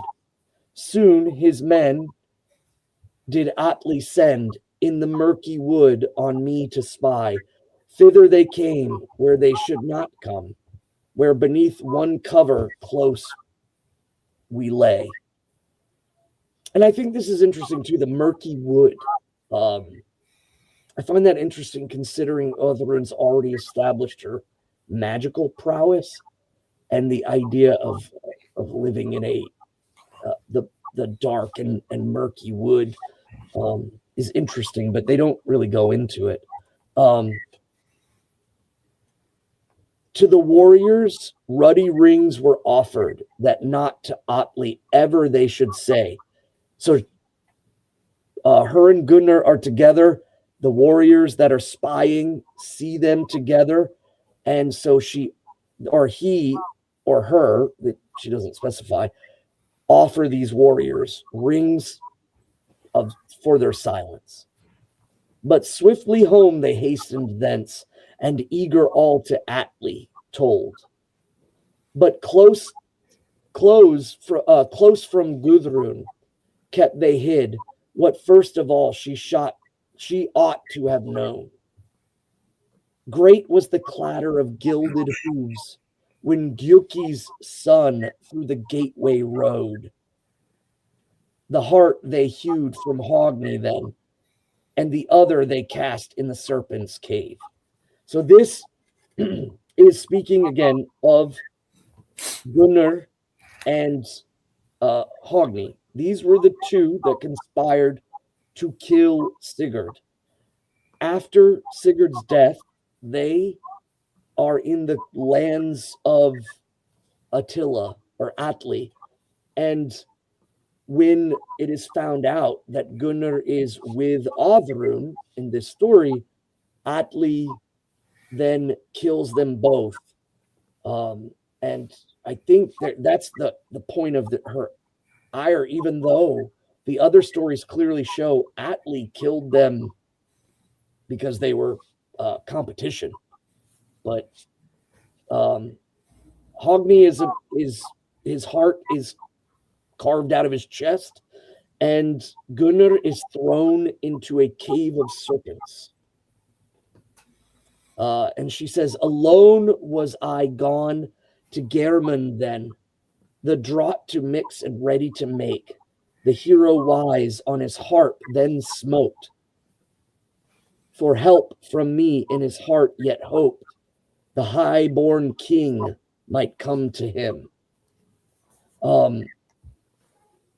I think this interesting stanza is, again, speaking of her ability to make potion, another element of her magical acumen.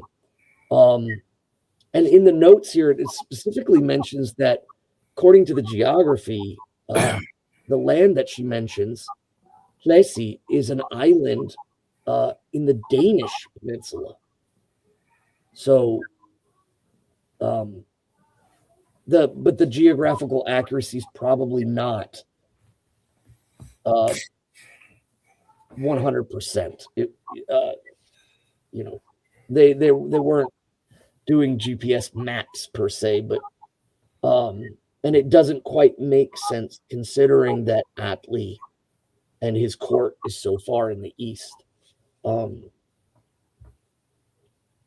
But he speaks more on this, and she says, across the sound the boats we sailed till we saw the whole of Atli's home. Then, crawling the evil woman came, Atli's mother, may she ever rot, and hard she bit to Gunnar's heart, so I could not help the hero brave. And here we see another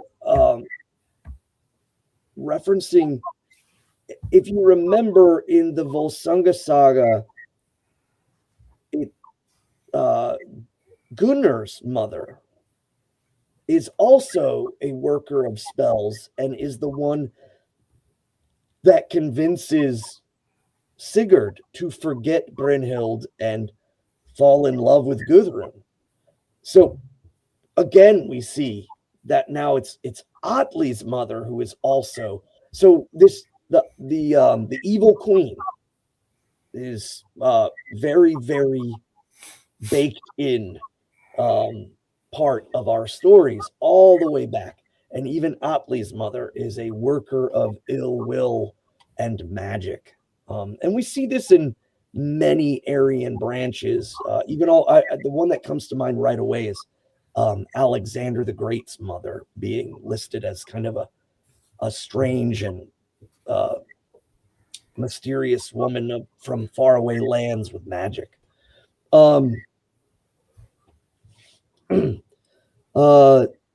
33. So oft have I wondered how after this serpent bed goddess, talking about the mother, that she is the one who organized Gunnar being thrown in to the serpents. Oft I wondered how after this serpent bed goddess I still might live, for well I loved the warrior brave, the giver of swords as my very self. Thou didst see and listen the while I said, the mighty grief that was mine and theirs, each man lives as his longing wills. Oddrún's lament is ended now. And that's the end of it. And I think that addition at the end also shows that this is fragmentary, or perhaps was singularly created for its purpose, and that the poet immediately drops it at the end. But there are elements in here that we can learn from, even to the point, the giver of swords, the warriors as a giver of swords, and that she loved him as she loved herself. These are interesting words being utilized to express love and devotion.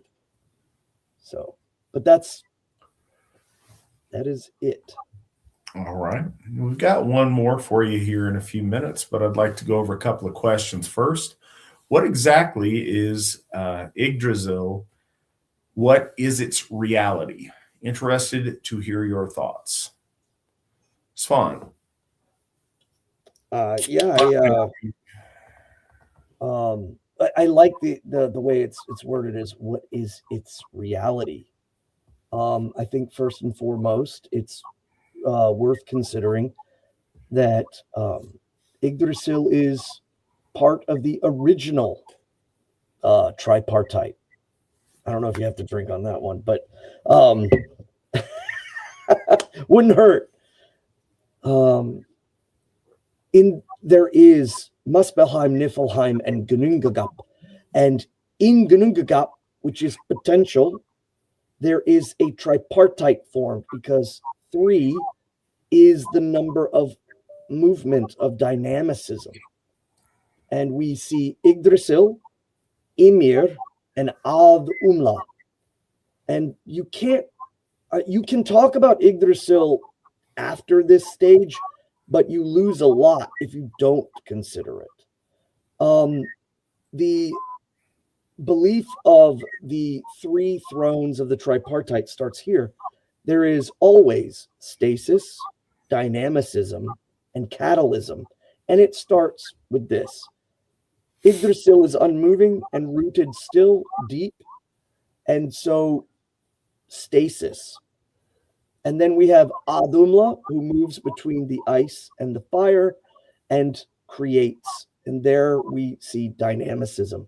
And lastly, Ymir, we see is the catalyst. If he awakens, if he comes to his full form, he destroys everything.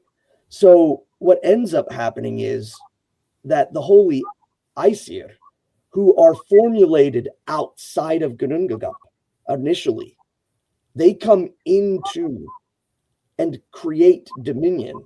And one of the things that they do is they catalyst the catalyst.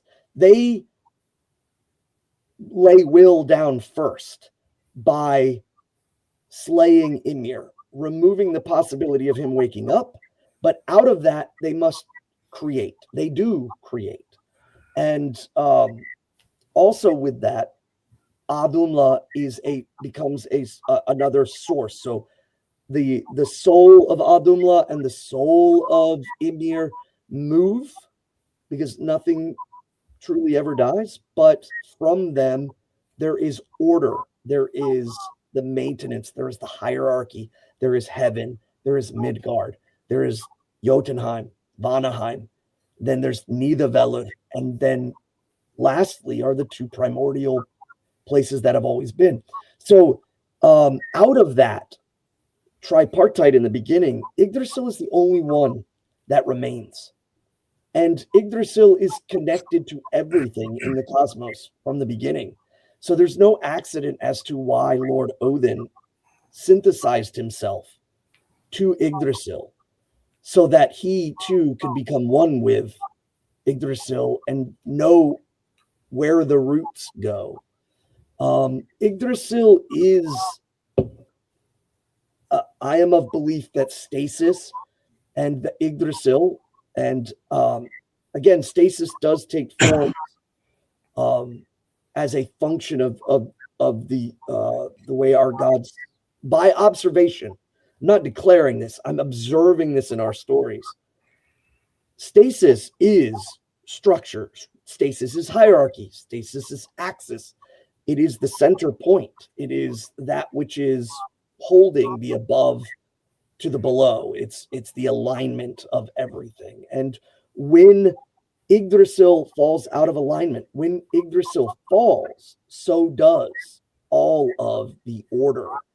And there is a reason why in heaven the gods built Asgard near Yggdrasil, because they are the adjudicating gods of order.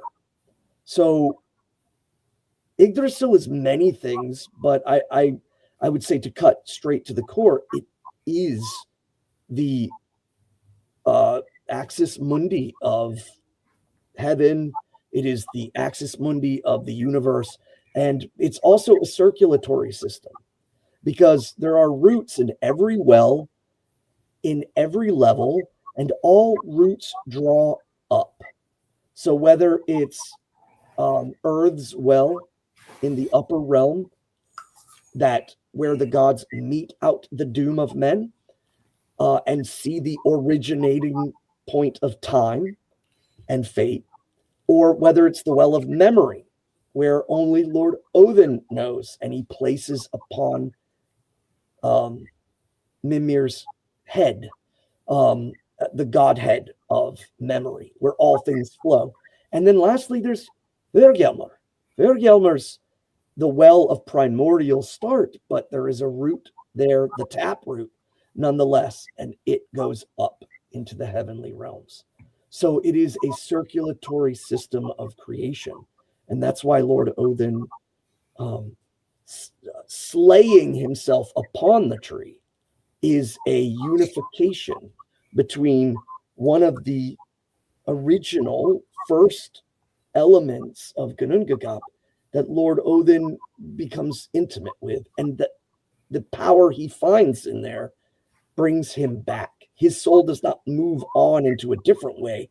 He comes back into himself, which is what makes Lord Odin's death unique from, say, Baldur's or Ymir's or Adumla's. So that's I could go on and on about this. So that was just my short answer. Yeah, I don't think that the,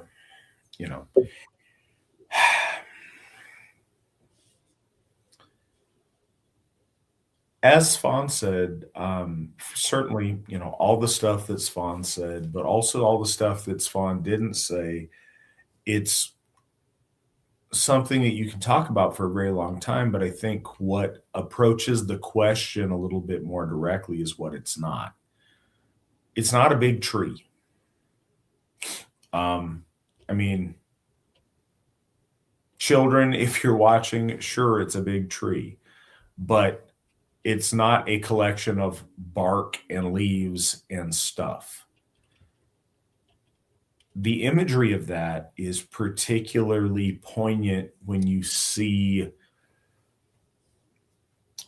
so many other things. Svan mentioned it's, the reality's circulatory system. And in many ways, it is that.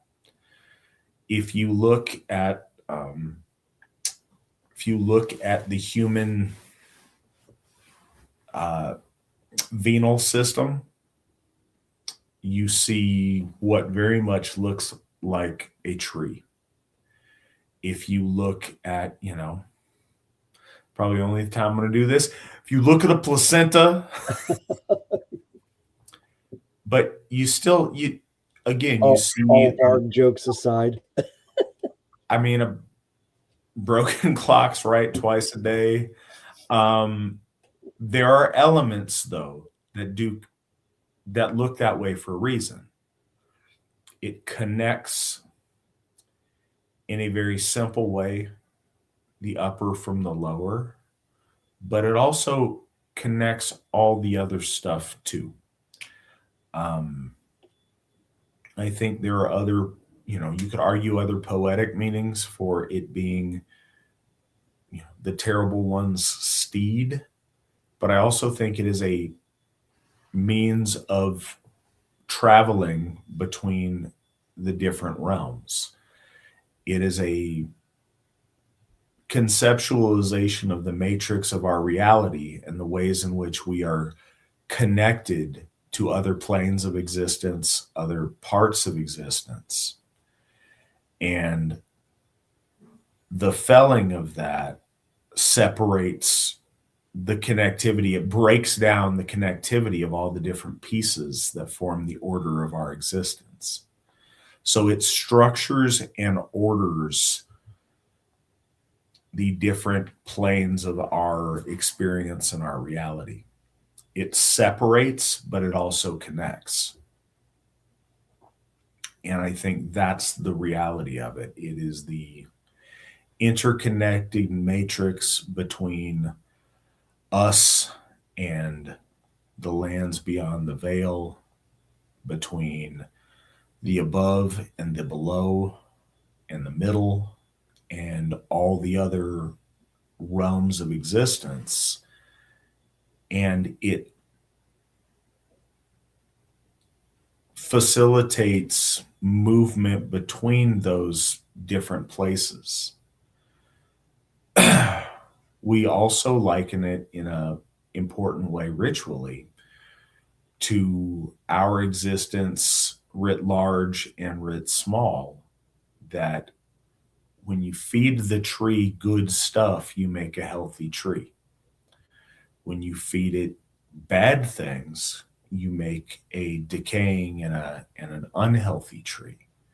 When we do sambal, we talk about when you speak well over the horn, you're putting good things into the well that feeds the tree of our existence. When you misspeak or you speak poorly over the horn, you feed poison into that well, and that's seen in the tree of our existence. The macro, large-scale Yggdrasil is that connectivity between all of our worlds. But there's connectivity between, there's ways to liken that analogy to so many different smaller scale things, to our body and what we feed, to our mind and what we feed it and what we don't, to our family and what we allow in versus what we don't. That system that circulates all those things and all that energy throughout the worlds, through different places, from those places and back, that circulatory mechanism is the reality of Yggdrasil. I also wanted to say too, the emanation of its power. Some people have gotten, I think they're misunderstanding things. They try to see the world in a different, like the pictures that perhaps if they see a tree with tiny little bubbles representing all the worlds and what have you, our ancestors most likely saw the Midgard as the central plane, and that upon heavenly mountains, Himmelberger, that is the upper level. And in that upper level, there is the tree, and its roots descend down into the middle world and even beyond, and in all directions. And so there's this emanation from the singular tree. And I think people have gone to mistaking it to be that the tree is somehow in the underworld. And I think that that's a flawed logic because of a couple of reasons. One, Aryan mythos very rarely does it place, say, like the base of Mount Olympus doesn't start in Hades. It is for them in the middle and goes upward. But more so is that the gods are at the well of Erd, the origin well. They are at the pinnacle of order. All order descends from them. The farther you go down, because that's the directional, if you remove Christian ideology of up and down, the farther you go down from the gods, the more that it becomes primordial, and that hierarchy and order and the emanation of Yggdrasil becomes more primal. It's the tap root, and it's shaded and unknown, and that is ultimately one of the safest places to be when order and chaos fight. And we see this in the story, but there is this sense that Yggdrasil is not a being of will, but an emanation of existence and creation that the gods are with, and one god in particular, our god Lord Odin, synthesized with it. And that is something that is even a great feat for gods to do. And I find that very important to kind of prospect. There's things that in our stories by observation, and I'm not limiting the gods, but the idea is that it is a great feat for the divine to go into those primordial realms away from order, and not every god can just do it like it's a Tuesday. And also synthesizing with Yggdrasil, which is what makes Lord Odin so powerful. So, yeah, but. So All right, I want to tackle one other question before we get back into the text. If these traditions are reconstructed, what makes your reconstruction more authoritative than anyone else's? How do you distinguish between a real spiritual experience and a constructed symbolic one? Svan, would you like to take the first swing at these two questions? Sure. I think those are two separate questions. Maybe you have a better way of putting those two together, but I'm looking at them. Pause. I think that's a good point. They are two separate questions. Yeah. If these traditions are reconstructed, what makes your reconstruction more authoritative than anyone else's? Go. Authority makes us more authoritative. I always like to say that, like, people love hierarchy until you got to do hierarchy. People love authority until it's not them at the helm. No, really, though, it is that we have had a divine initiation. The founder of our church has had not a inclination or a desire to simply, it was a divine initiation that started this relationship. The gods said, we're coming back. Now's the time to start. There was an initiation, and that initiation has led to decades of a relationship with the gods in a organized and collected manner under a banner with the purpose of glorifying the gods, bringing them back to our folk, and establishing their Hofs again. So it's kind of like asking, like, when there's a like, why did Napoleon have power? It's because he did, and he, I mean, it was clear.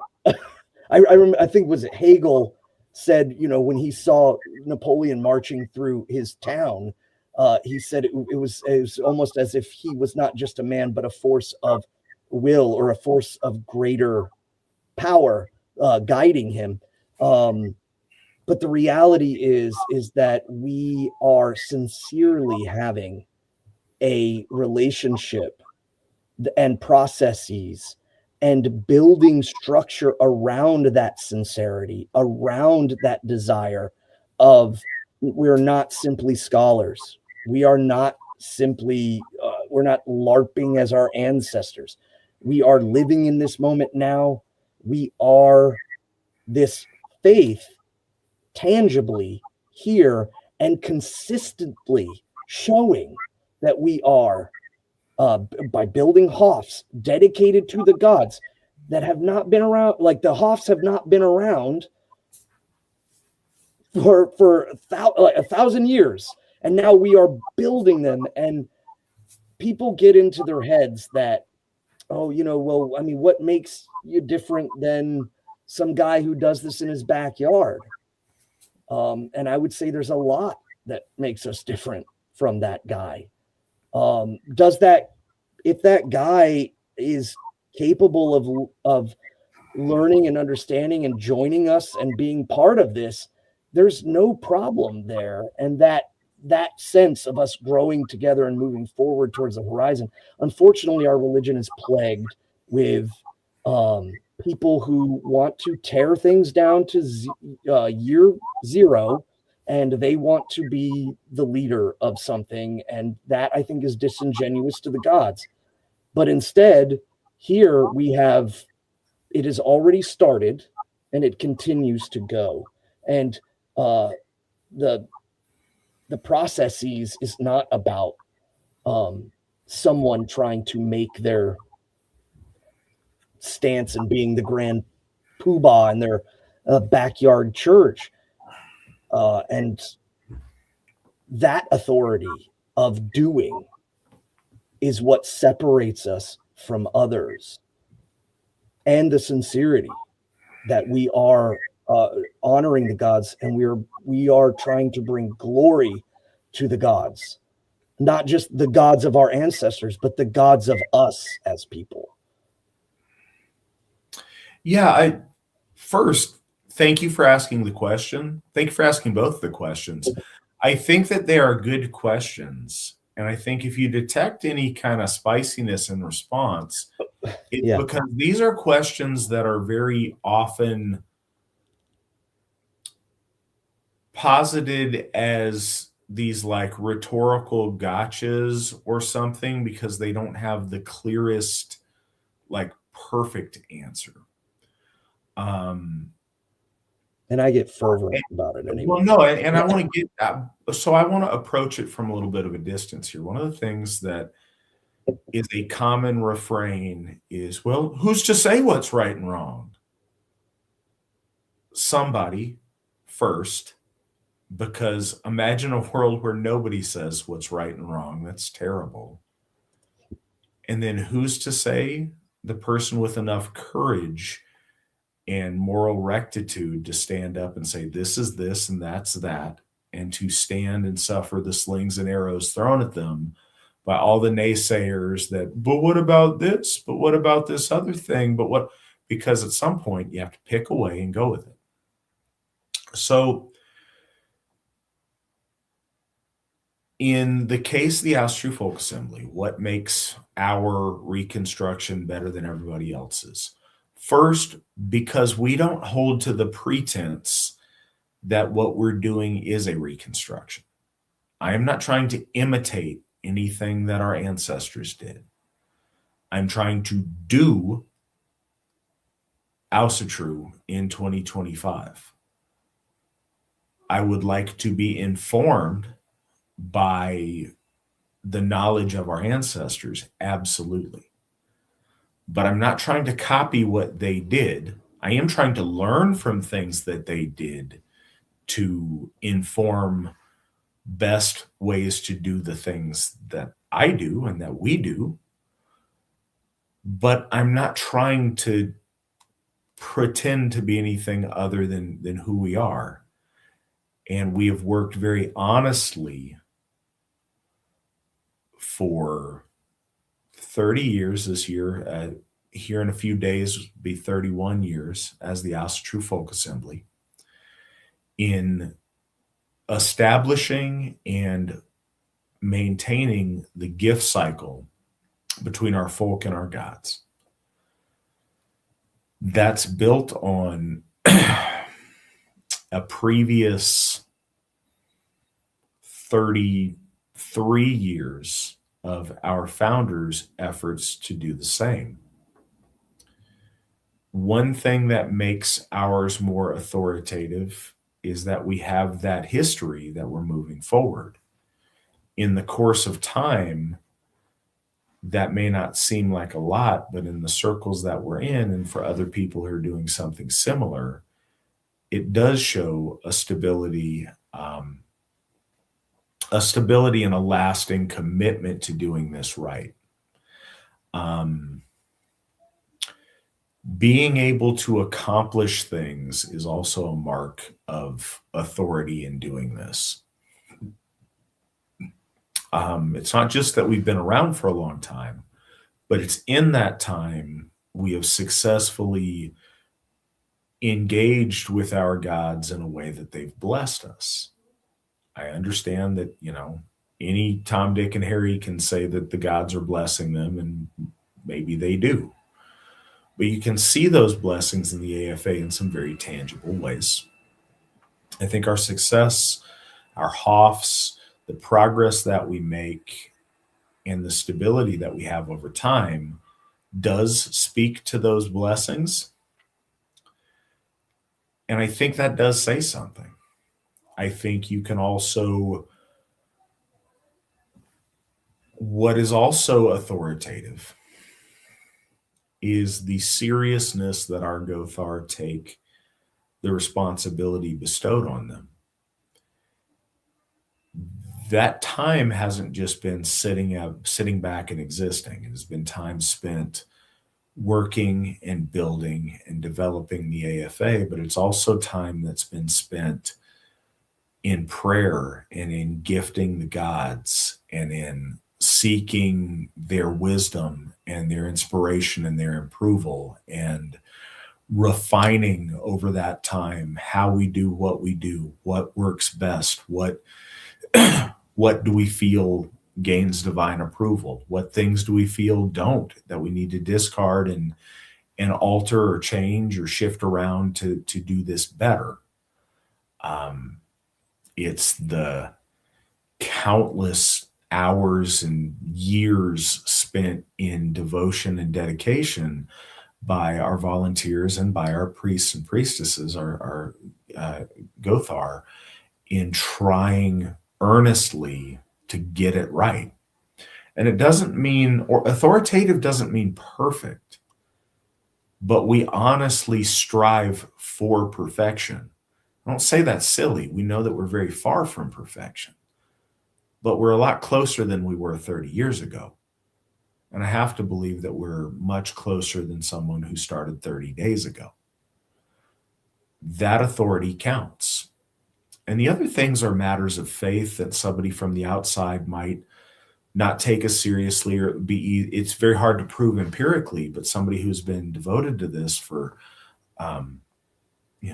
the lion's share of my adult life, it's, I say it honestly, the All-Father inspired our founder to do this and make this happen. And he gave him the responsibility to do this. I can't say he's never given anybody else that responsibility. There was a time where a number of people had responsibility from the ICER to carry this forward. And there was a time of testing to see who would be able to accomplish, who would be able to stand up to that struggle and be worthy of it, who would be the force from that original charge from the ICER to bring this forward, who was going to be the one that was able to do that. And as the other founders and pioneers of this movement fell by the wayside and things that, and even if they stood the course, those who came after them weren't able to carry that torch forward. That energy and that divine mandate coalesced around the Asatru Folk Assembly. And it's a very important responsibility and something that's sacred to us to be the very best stewards of we can. I think that our continued perseverance in this, I think that, and again, it's a different story if you were asking me why I think we're the authority. It's harder to convince somebody who's on the outside looking in, because the things that I know to be true through my experience aren't things that you would have the same experience or the same, you weren't there when I was there, so you wouldn't experience the same way. And I wouldn't expect that you would sight unseen. But I do think the longevity, the success, and, I invite you to judge us on, are we sincere? And are we doing our best at this? And I believe we are. This goes into the second half of your question, so we'll get to that in a second. But I very much feel that the things that we are doing are blessed and are appreciated by the ICER, and in exchange, they continue to give us their blessings. I don't think they think that we're perfect, not at all. But I do think they know that we genuinely care, we genuinely love and worship them, and we genuinely want to get it right. And I think that over time, they help us learn how to get it right. And I think that we are at a further stage of getting it right than other people that have not been engaged for the time that we have, and that lack the spiritual lineage and the torch that was handed to Stephen McNallen by the Allfather, they don't carry that torch. But something else that I wanted to mention on the authoritative nature of our reconstruction or our tradition, because I do think it matters. What is essential to the practice of Asatru isn't what our ancestors did. It's why they did a thing. It's not how, but it's why. I guess to a degree it's what, but it's not the like methodology. It's the what was accomplished and why did they do certain things to accomplish that. Starting fresh today, if we did not have any lore at all, we could do Asatru. We would be at a disadvantage not being able to learn from the wisdom of our ancestors. But Asatru is us worshiping our gods, making offerings to them that please them enough to where they share their gifts with us and to where we can continue that gift cycle into the future. It's not about how closely we mimic actions of the past.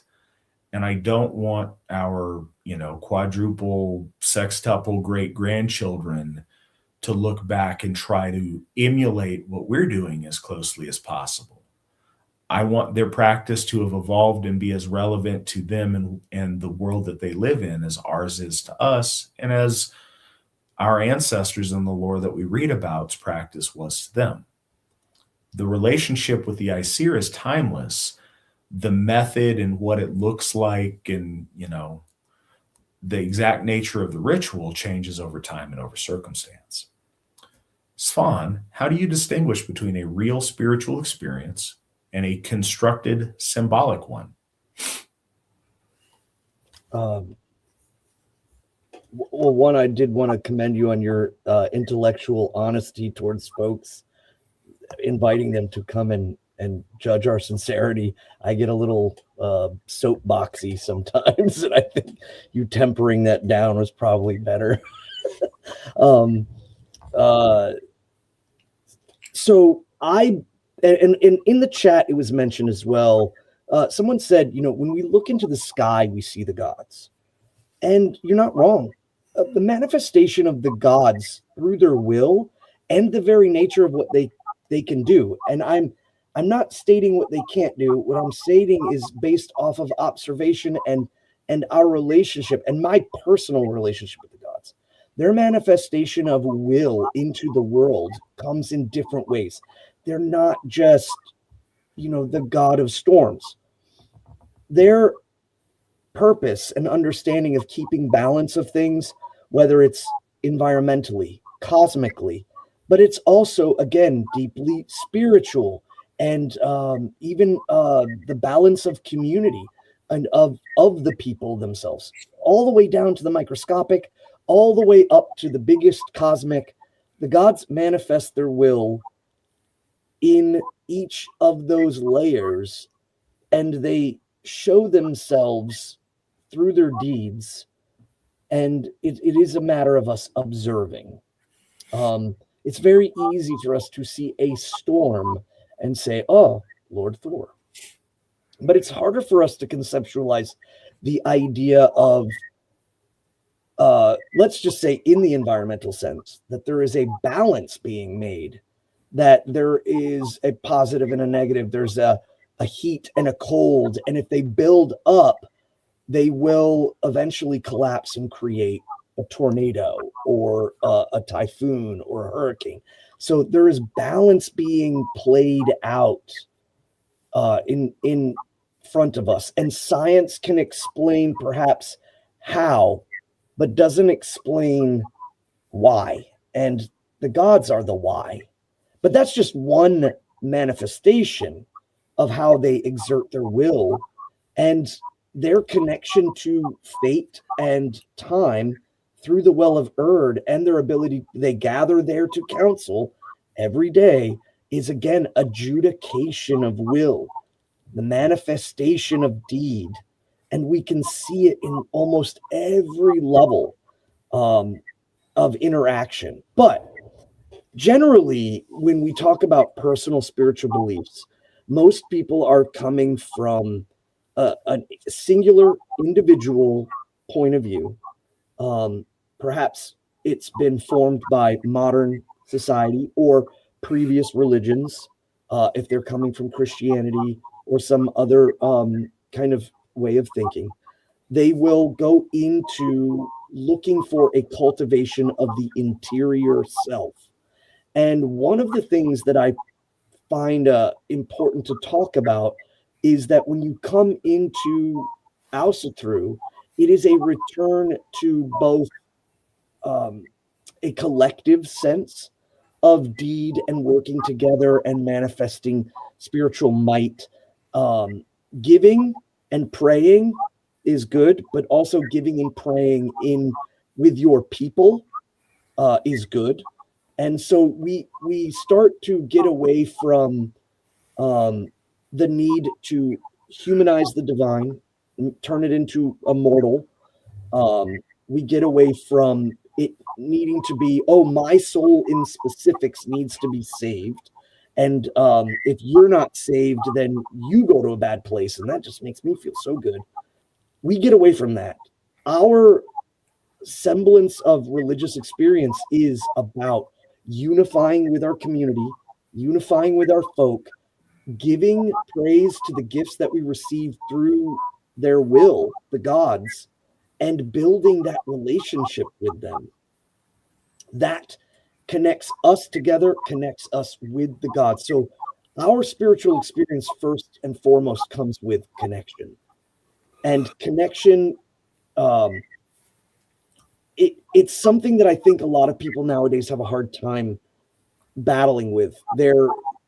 Everything for them is very atomized. They're deeply internal, and it's the books they read, it's the websites they go to, it's the people that they interact on X or whatever. And that's fine. I'm not shooting any of that stuff down. I do that stuff as well.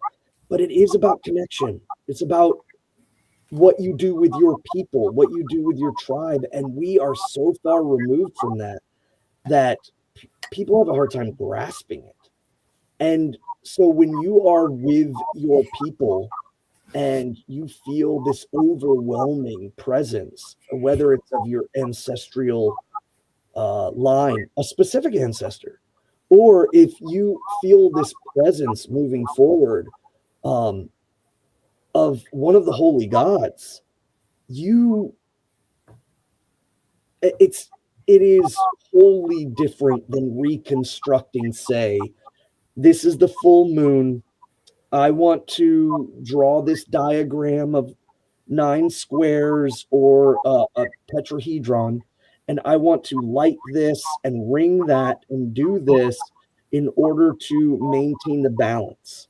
And don't get me wrong, I understand something called obligatory service, in which, in essence, by obligating yourself to order, you are helping maintain it. That's a concept we talk about in the Gothar program and in the Gothar in general. But it is for us relationship. And relationship, I think, is the driving force between you having your spiritual connections. If you are not able to do it with others, we still encourage it is better to do something than nothing at all.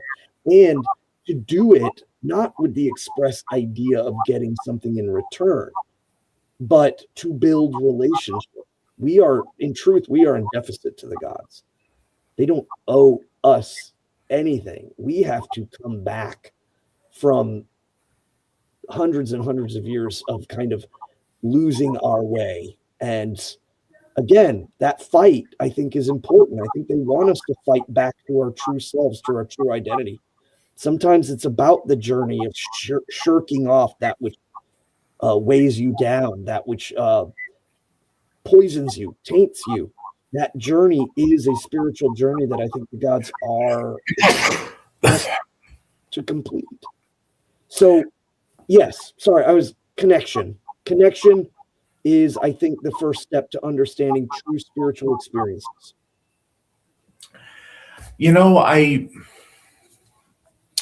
Again, it's a good question. It's one of those questions that doesn't have the perfect, clean answer. I've mentioned on this show a number of times that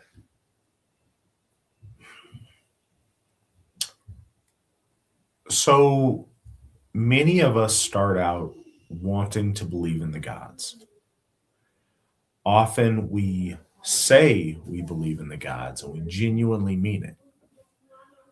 But there is something that happens that is transcendent, where all of a sudden the presence of the gods is manifest and you have a transcendent experience. Good night, Daddy. Good night, baby. Where you cannot comprehend of anyone not believing in the gods.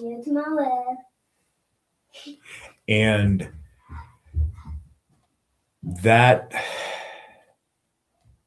can't be proven or demonstrated or convincing other people of. But one of the coolest, most beautiful things as a Gothi is when you can be a part of facilitating that for someone else and you see in their eyes when things got real.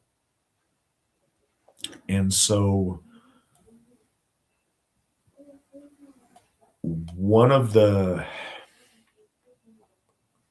it means a lot to me when people are at it, certainly any bloat that I conduct, but also at bloats that other AFA Gothar conduct, and they go away from it remarking that I felt the gods were there, or, did you see that? I saw this thing, or that was amazing. I've never felt anything like that in my life, or whatever. People will process it in many, many different ways. But there's something that happens, and you can see it on their face when all of a sudden their eyes get as big as dinner plates and they're looking around, seeing if other people are experiencing the same thing that they're experiencing. And there are moments of absolute transcendence to where you know for a fact that the gods are paying attention, they're present, and they're interacting with the world or with you in particular. And it's not something that happens every time or all the time to everyone, but it is something that frequently happens in the Asatru Folk Assembly, and that is miraculous when it does. If not for everyone, then for the individual that it happens for. And again, we can't guarantee that. I'm not a wizard. I'm a Gothi. The transcendent experiences that happen are things that I help facilitate. I can help create an atmosphere that is conducive. I can help speak to the gods as someone that they know, that has spoken to them many times before, that hopefully is someone that stands in good favor with them, and encourage that interaction to happen.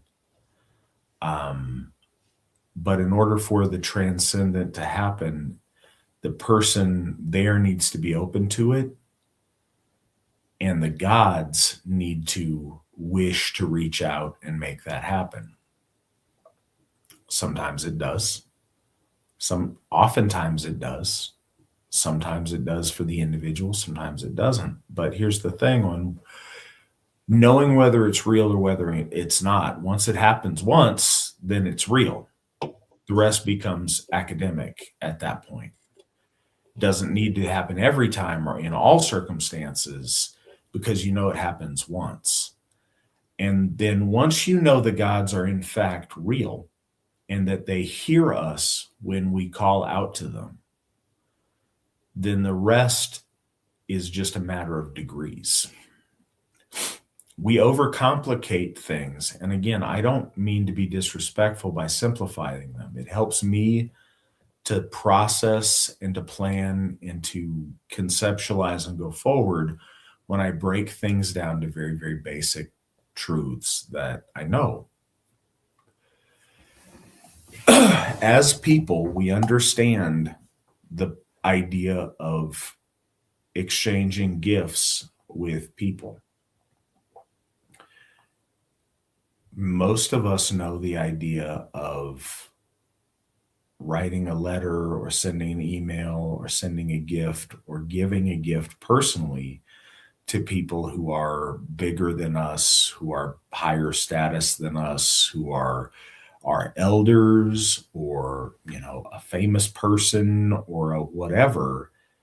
There's a time where you will give someone a gift and they will be moved, and you will be moved, and they'll give you a big hug and shower you with appreciation. And it's this, you know, amazing hallmark, everybody's in tears moment. It's far more often that you give them a gift and like, oh, wow, thanks. That's cool. There's sometimes that they're very busy or they're just not present at the moment. You give them a gift and they kind of look at it, set it aside, and continue about their business. All of those are real, and all of those are worth doing. As long as you are real and the person you are gifting is real, all those things count. And I think, don't claim it's exactly the same, but I think that is a starting point to look at our interactions with the divine. They're much bigger and much more important than us. They have much more to focus their attention on and much greater competition for their attention. But sometimes you feel their blessing immediately. Sometimes you don't. Sometimes it takes a while. Sometimes their gift takes longer to reveal itself to you. Sometimes it just doesn't quite work out. You may not know. But it just needs to be powerful once for you to realize its thing. And I'm really happy that at AFA Bloats, very often people will come away from it being profoundly moved that they felt something very real happen. And I've had some really beautiful instances of that I've been lucky enough to be a part of. And I want to keep doing things progressively better and better so that I can help be a part of that more and more in the future. With that, Svan, can you take us into the Atlakviða? You are muted. Sorry, and I was paying attention and I jumped away from the poetics. I probably should have set myself up. Atlakviða, the song of Atli. Also, people might notice it's the Greenland lay of Atli, and that's what I kept talking about with the fact that it's from. It wasn't that Attila the Hun was living in Greenland, riding walruses and figuring out ways to conquer Canada. It's because of the time frame in which the poem was composed, and there was an exchange of poetics from Greenland back to Iceland that Snorri Sturluson and the school in which Sæmundur had founded in Iceland was pulling stories from all over Iceland, but also Greenland. Obviously the stories about Sweden, I wonder too how much may have been kind of funneled from there directly, but just to remove confusion.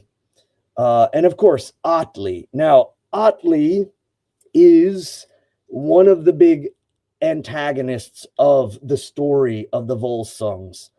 And bear in mind that these poems, these stories are very much the entertainment, the drama, the long-running poetic stories that would be told in the halls, and the intricacies of who was trying to kill who was a great warrior, who was poisoning the horns, who knew magic, all of this. And Atli, I think, kind of fits in the second antagonist.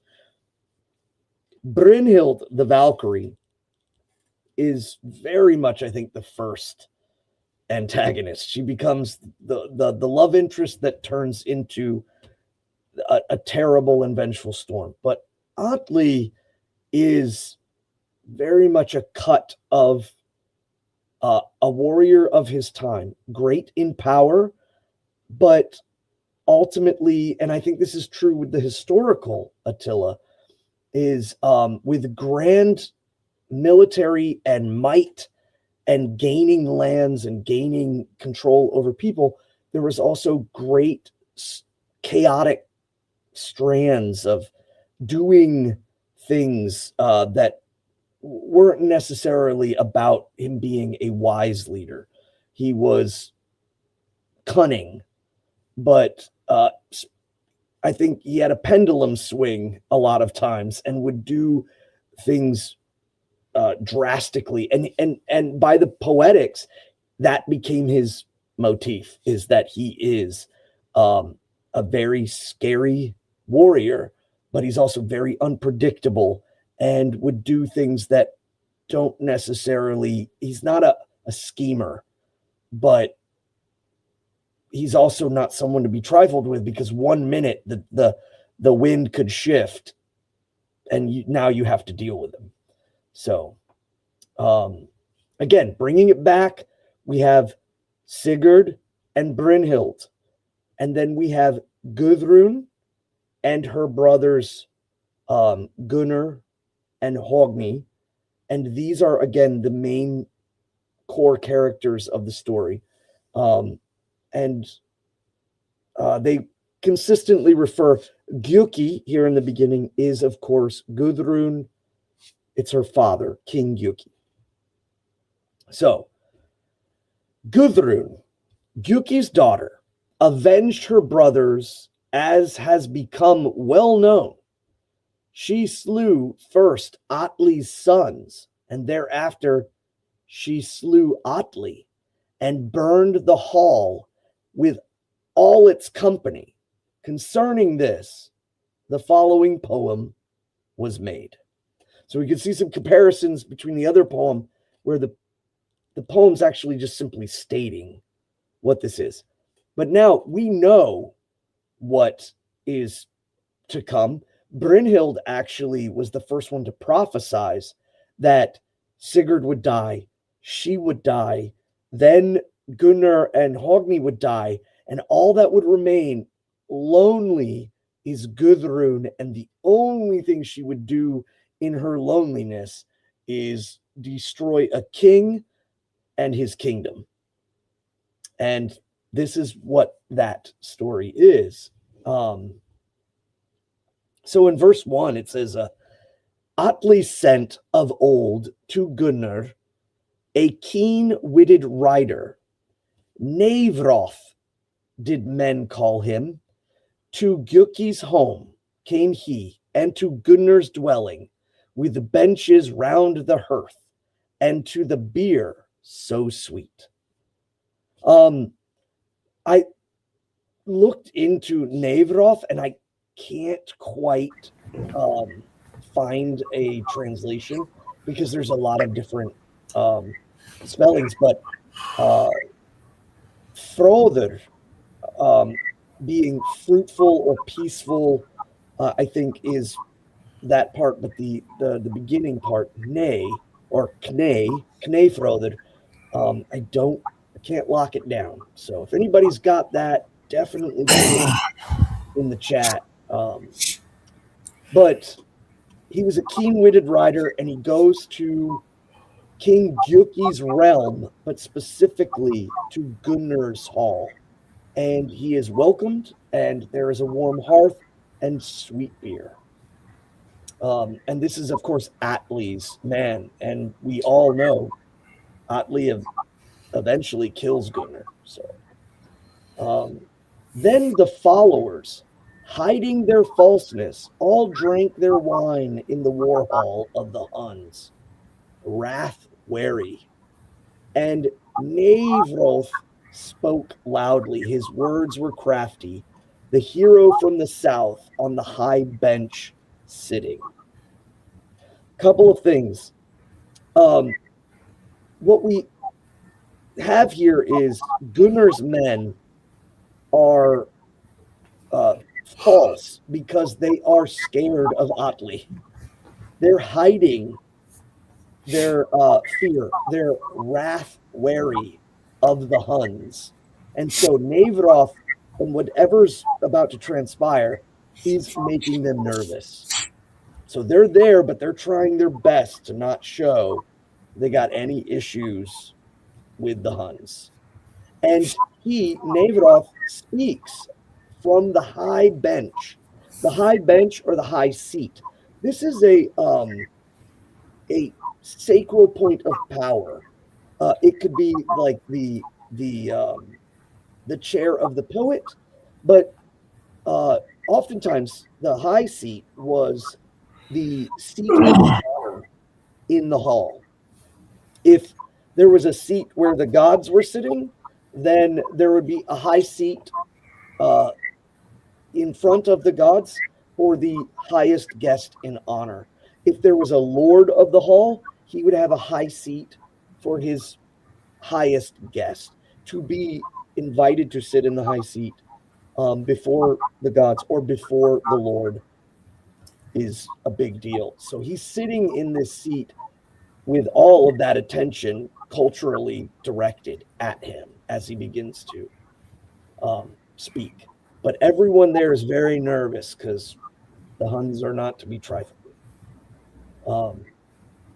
And he says, "Now Atli has sent me his errand to ride on my bit-champing steed through Mirkwood the secret, to bid you, Gunnar, to his benches come, with helms round the hearth, and Atli's home seek." So this is an invitation.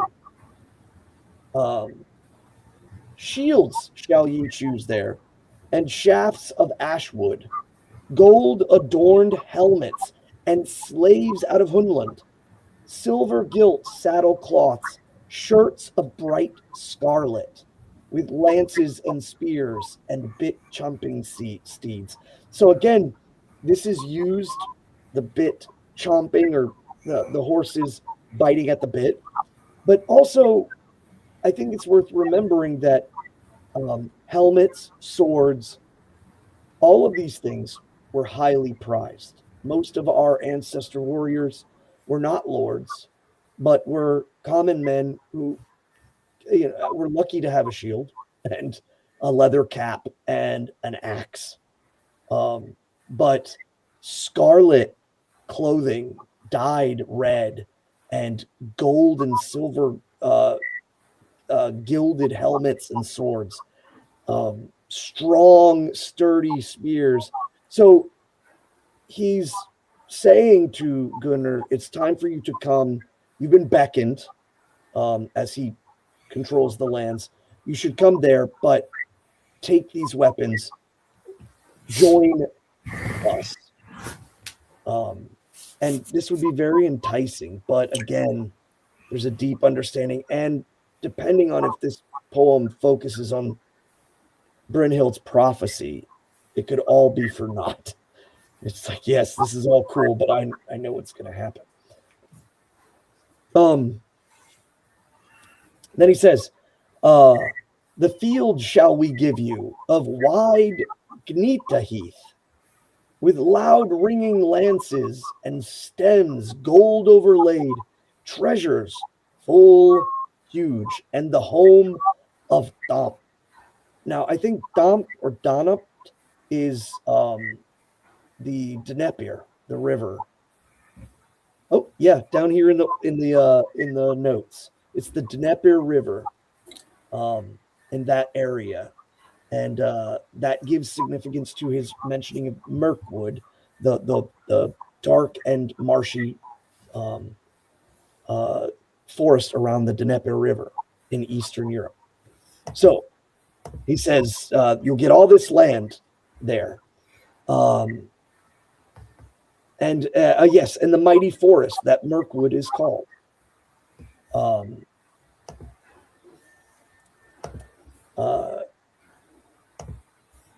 In 6, his head turned Gunnar. So Gunnar turns his head, and he says to his brother Hogni, "What's thy counsel, young hero, when such things we hear? No gold do I know on Nita Heath lying, so fair that other its equal we have not." And then in retort, this is his brother speaking. He continues on, excuse me. He says, "We have 7 halls, each of swords full, and all of gold is the hilt on each.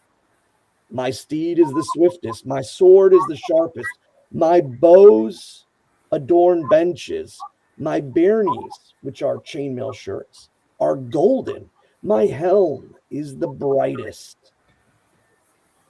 That came from Kjarl's hall. Mine own is better than all the Huns' treasure." Then Hogni, his brother, speaks. What seeks she to say that she sends us a ring woven with a wolf's hair? Methinks it gives warning. In the red ring a hair of the heath dweller found I. Wolf-like shall our road be if we ride on this journey. So what this is referencing is in the Volsunga Saga, when after Sigurd is slain and Guðrún is absorbed into the Hunnish and taken back and made the bride of Atli, there is a message sent to her brothers, and she offers a keepsake for the messenger to give to her brothers. And what it is a golden ring, but it is specifically wrapped with a wolf hair. And this is a symbol, this is a message, because of the symbology of the heath dweller. If for all of those who don't know, Fenris, the name Fenris means dweller of the fens. And fens have both a positive and a negative connotation culturally. There's Fensaler, the silvery marsh that Frigg inhabits. But then there's also Fenris or Fenrir, the one who is raised or reared up in the fen. So the fact that they identify the wolf fur and they take it as the intended meaning, Atli is going to ambush them. And Hogni is wiser than Gunnar. Gunnar has a tendency, well, I mean, obviously he's the one who convinces, gets Sigurd out of his oath with Brynhild. He pretty much causes all of the problems, but Hogni is wiser than him, but more reserved. And so he calls it right out. And he says, not eager were his comrades, nor the men of his kin, the wise, nor the wary, nor the warriors bold. But Gunnar spake forth as befitting a king, noble in the beer hall, and bitter his scorn. So this is saying that kings, lords, should be able to speak in their own halls and have that bravery. but it's double-sided. Scorn is damnation. Of course, the poetic sense of the poem is that we already know the damnation is coming. So perhaps Gunnar is thinking it doesn't matter, so I will speak as I see fit. But it's that tension, that buildup of that. And he says, "Stand forth now, Fjornir, and hither on the floor. The beakers, all gold, shalt thou bring to the warriors." He's calling for drinks. And the beakers are the carafes or the pouring vessels that will pour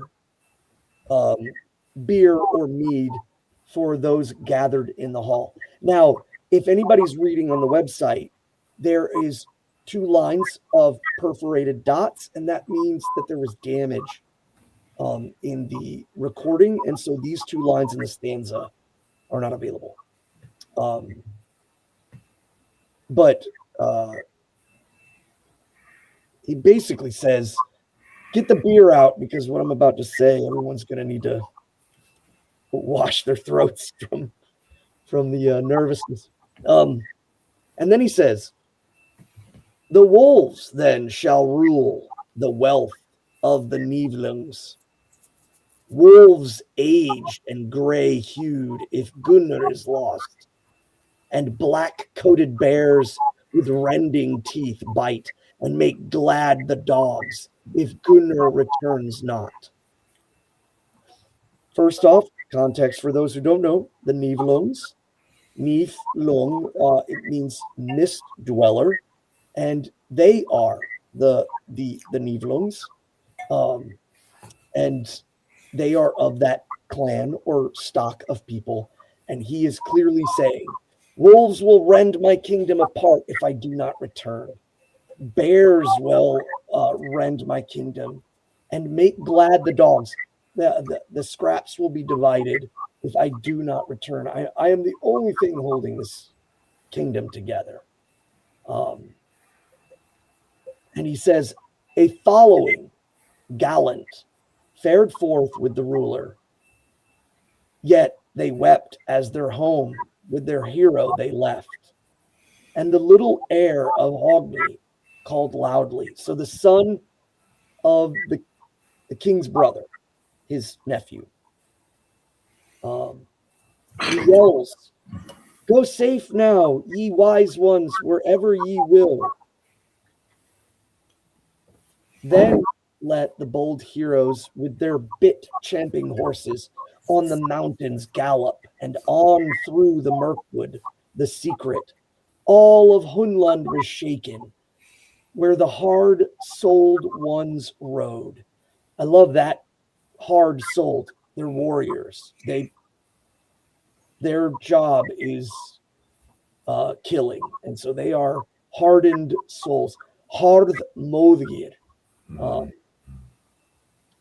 And they where they rode on the whip fearers fared they through the fields that were green. Whip fearers are horses. Then they saw Atli's hall and his watchtowers high. On the walls so lofty stood the warriors of Boothly. Boothly, of course, is Atli's father. The hall of the Southrons with seats was surrounded, with targets bound and shields full bright.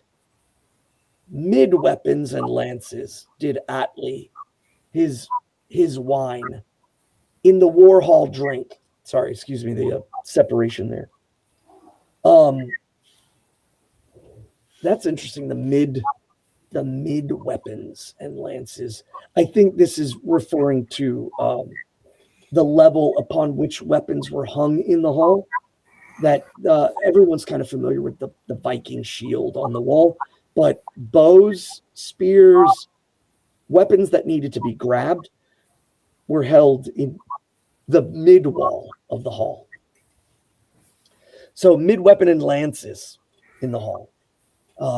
Atli drank his wine in the war hall Without were his watchmen, so outside were his watchmen. For Gunnar they waited. If forth he should go, with their ringing spears they would fight with the ruler.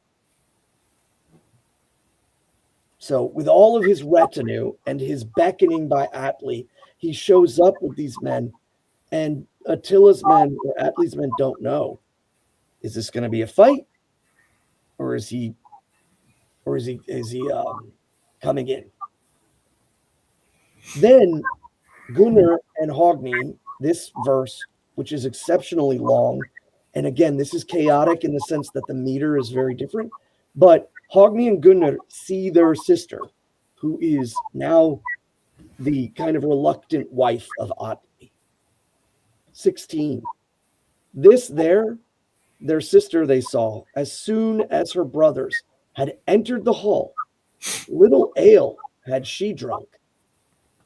Betrayed art thou, Gunnar, what guard hast thou, hero? Gainst the plots of the Huns, from the hall flee swiftly.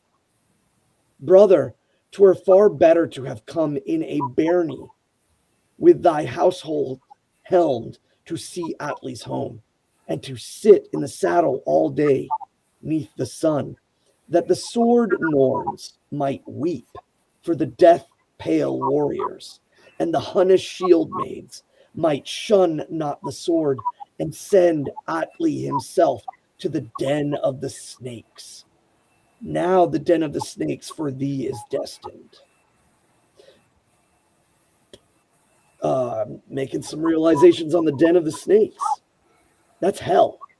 She's talking about the afterlife. The den of snakes. I often refer to Helgard as the calamity of man. It is that which brings things to an end. And there is a clear connection between serpents and especially the fear of venom and the ending of life. So she's saying Atli could have been destined for Helgard, but now you are destined. I also like the usage of the word sword Norns. For those who don't know, Norn means witch. And a Norn is a being of great power that can twist the fate. And it wasn't always a literal witch person, but a spirit. And it could be referencing to the Valkyries. So that could be a poetic name for a Valkyrie, a sword Norn. I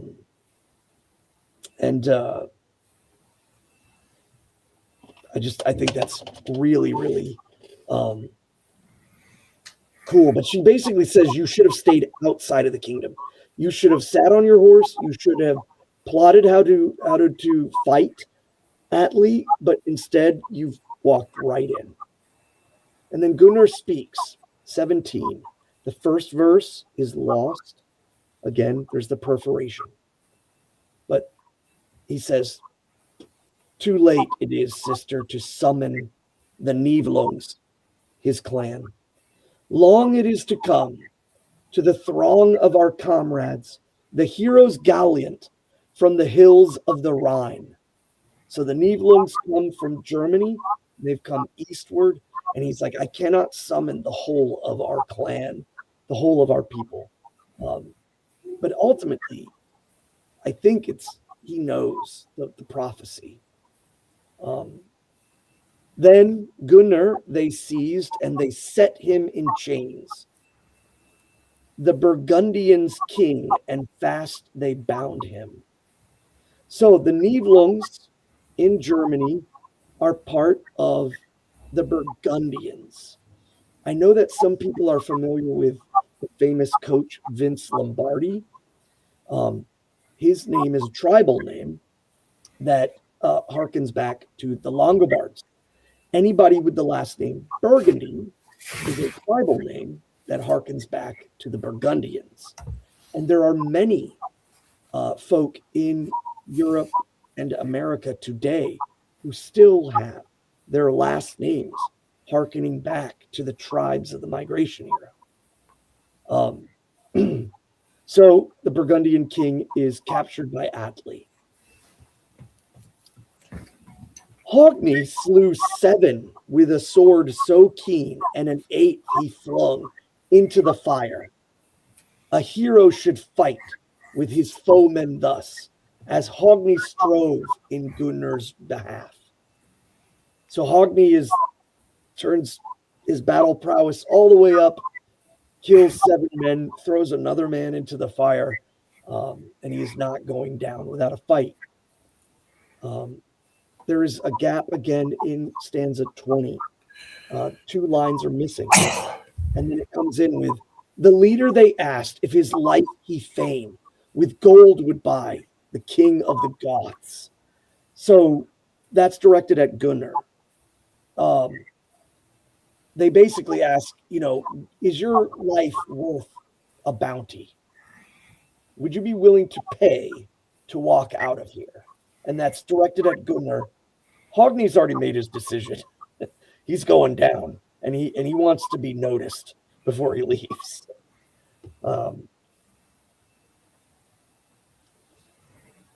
But he is killed, and his heart is removed. We covered that in the last poem. So Gunnar speaks of this. He says, first, the heart of Hogni shall ye lay in my hands, all bloody from the breast of the bold one cut, with keen biting sword from the son of the king.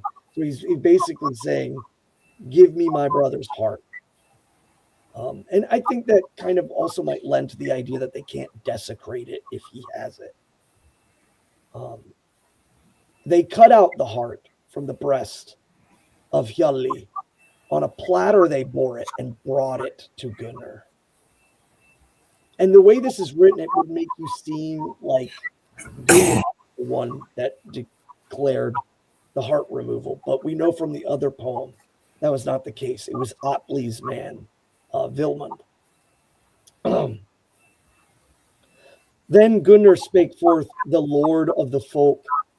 Here have I the heart of Hjalli, the craven, unlike to the heart of Hogni the valiant. For it trembles still as it stands on the platter. Twice more did he tremble in the breast of the man. Then Hogni laughed when they cut out the heart of the living helm hammerer. Tears he shed not. So he asks for his brother's heart, and they give him someone else's heart, and he knows it's not his brother's heart because it flutters with fear. Then they give him his actual brother's heart, and they call him a helm hammerer, someone who cleaves helmets. And he shed no tear when they cut it out of him. And on a platter they bore it. And then Gunnar spoke, the spear of the Niflungs. Here have I the heart of Hogni the valiant, unlike the heart of Hjalli the craven. Little it trembles as it lies on the platter. Still less did it tremble when it lay in his breast. That is the most metal line. Oh, that's awesome. So now he knows his brother has died in battle, and the fact that, again, it's just that he knew it was his brother's, and it fluttered so little on the platter and even less when it was still beating in his chest.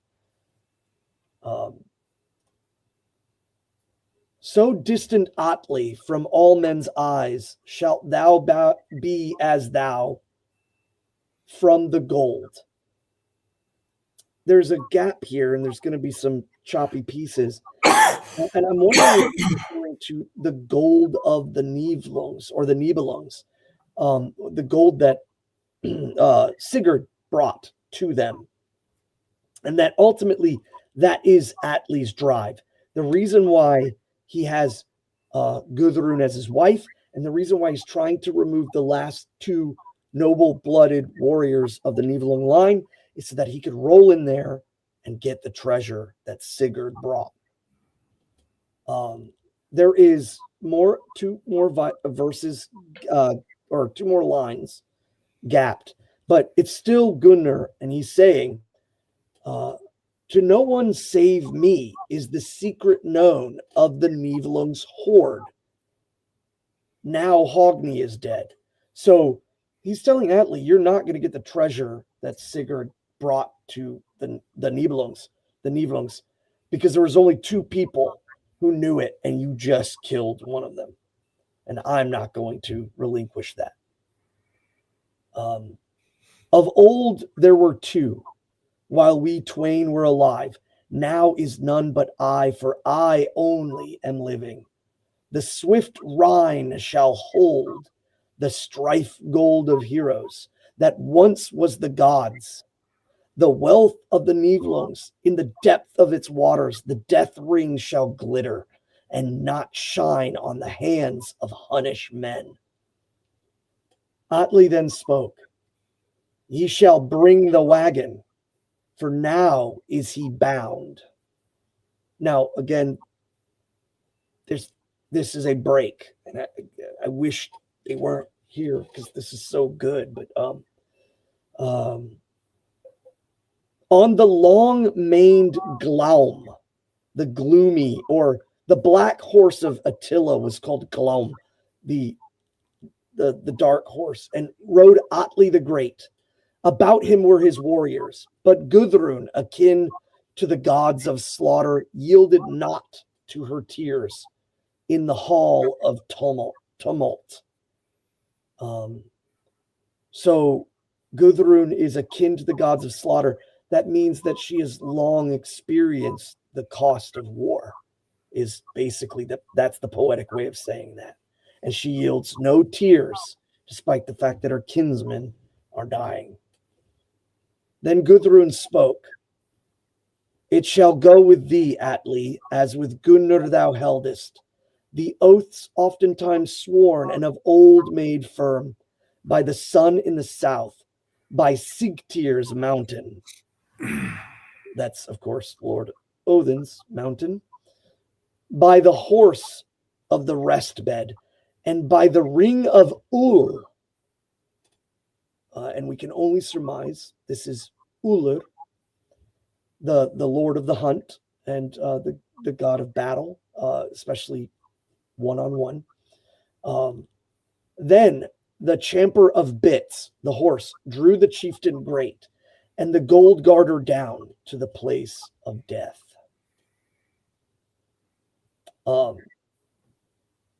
We see the mentioning of Lord Odin and of Lord Ullr is fitting a common thing. This is mentioned in Saxo Grammaticus's Gesta Danorum, and we see that there's a coupling. Generally, we would see Thor honored on his own, and we would see Lord Njord and the Holy Frey honored together, and also Lord Odin and Ullr honored together. And I think that just fits the fact that this is late Viking Age, because we've seen it in other poems. So 31, by the warrior's host was the living hero, cast in the den, were crawling about. Within were serpents, but soon did Gunnar with his hands in wrath on the harp strings smite.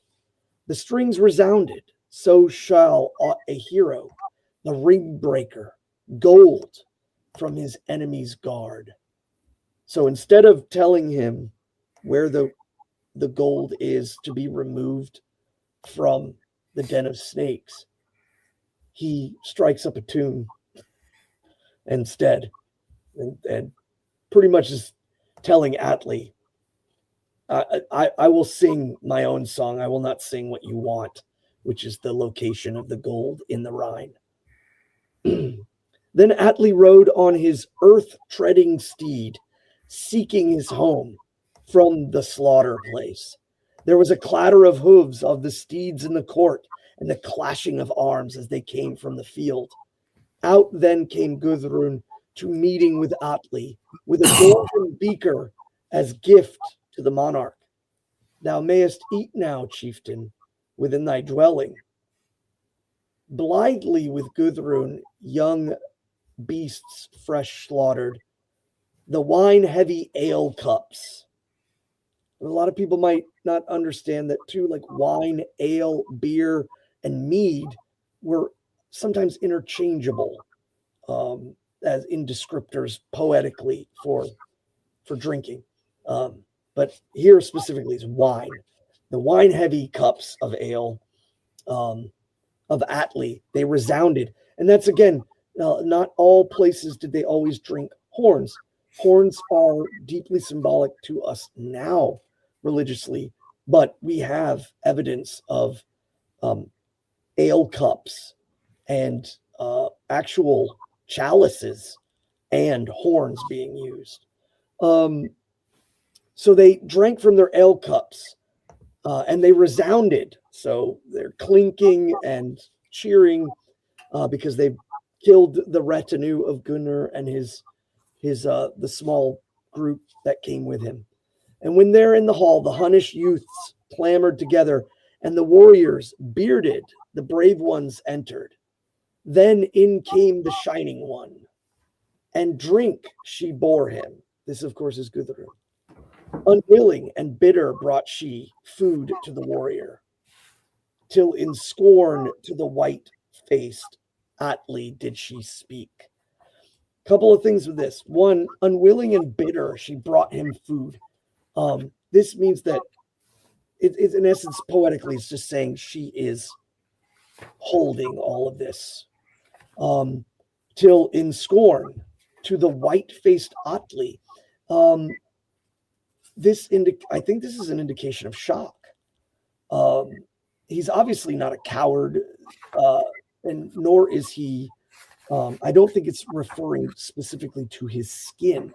I think when, especially a lot of times, they would use color, like we do it today with like yellow-bellied, or lily-livered. The idea of color, so blood drains from his face, is I think what is being implied here. And she says, thou giver of swords, of thy sons the hearts, all heavy with blood, in honey thou hast eaten. Thou shalt stomach, thou hero, the flesh of the slain, to eat at thy feast and send to thy followers. Thou shalt never call to thy knees again, Erp or Etel, when merry with ale. Thou shalt never see in the seats again the sharers of gold with lances, shaping, clipping the manes, and minding their steeds. So if anybody hasn't caught on yet, she's talking about his sons. She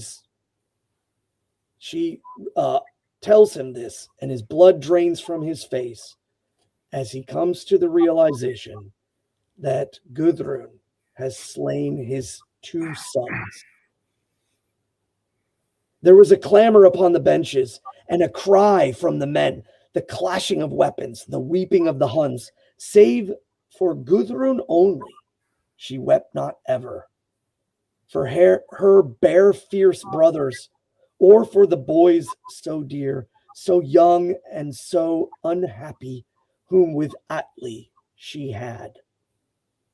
Gold did not scatter the swan white one. The rings of red gold to the followers gave she. The fate she let grow, the shining wealth go. Nor spared she the treasure of the temple itself. Now, I think this is indicating that she dispersed Atli's wealth along with killing his sons.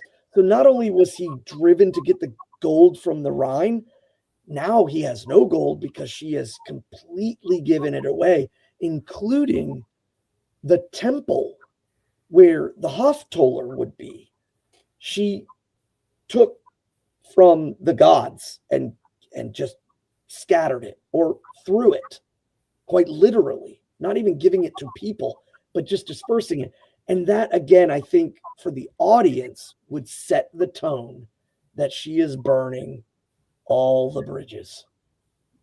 And she almost, in an essence, she is now very much like Brynhild once was in the story earlier. So she ends up becoming exactly like the woman she hates or hated.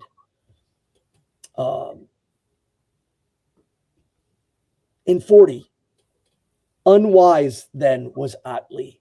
He had drunk to wildness, no weapon did he have, and of Guðrún bewared not. Oft their play was better than both in gladness, each other embraced among princes all. With her sword she gave blood, for the bed to drink, with her death-dealing hand, and the hounds she loosened, the thralls she awakened, and a firebrand threw in the door of the hall, and so vengeance she had. To the flame she gave all, who yet were within, and from Merkheim had come, from the murder of Gunnar. The timbers old fell, the temple was in flames, the dwelling of the Buthlungs, the Huns, and Atli's father, Buthli, and the shield maids burned. They were slain in the house, in hot flames they sank. Now the tale is all told, nor in later time will a woman in a bairnie avenge so her brothers. The fair one to 3 of the kings of the folk brought the doom of death ere herself she died. Still more is told in the Greenland ballad of Atli. And that is it. Very powerful poem. Yeah, I think that's written really, really well. That's one of the more striking poems, I think.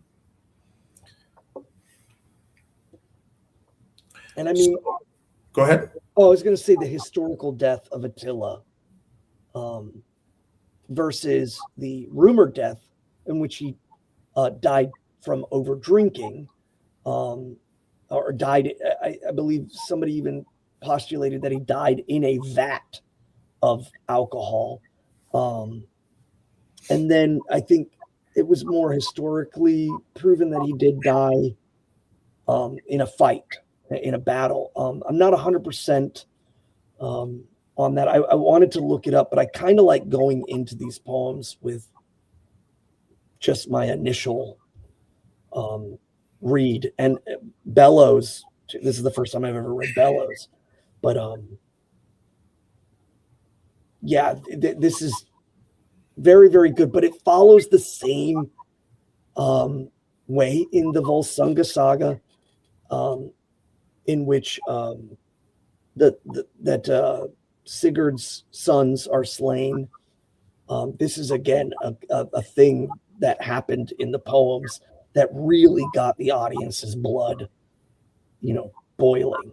The idea of a mother slaying her children, but ultimately doing it because the lord that she's married to ended her line, so she's going to end everything, nuke it from orbit, kind of thing. So, all right, we have a few more questions. Like I said, we have just a couple more episodes on this particular saga. Before we go any further, Sue in Ohio donated $200 towards paying off Phrase Off. Thank you, Sue. We appreciate it. Hope to see you at the dedication here this weekend.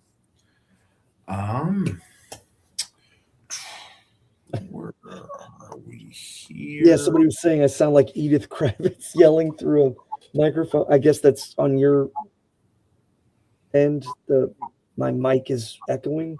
That's what Nick's trying to say.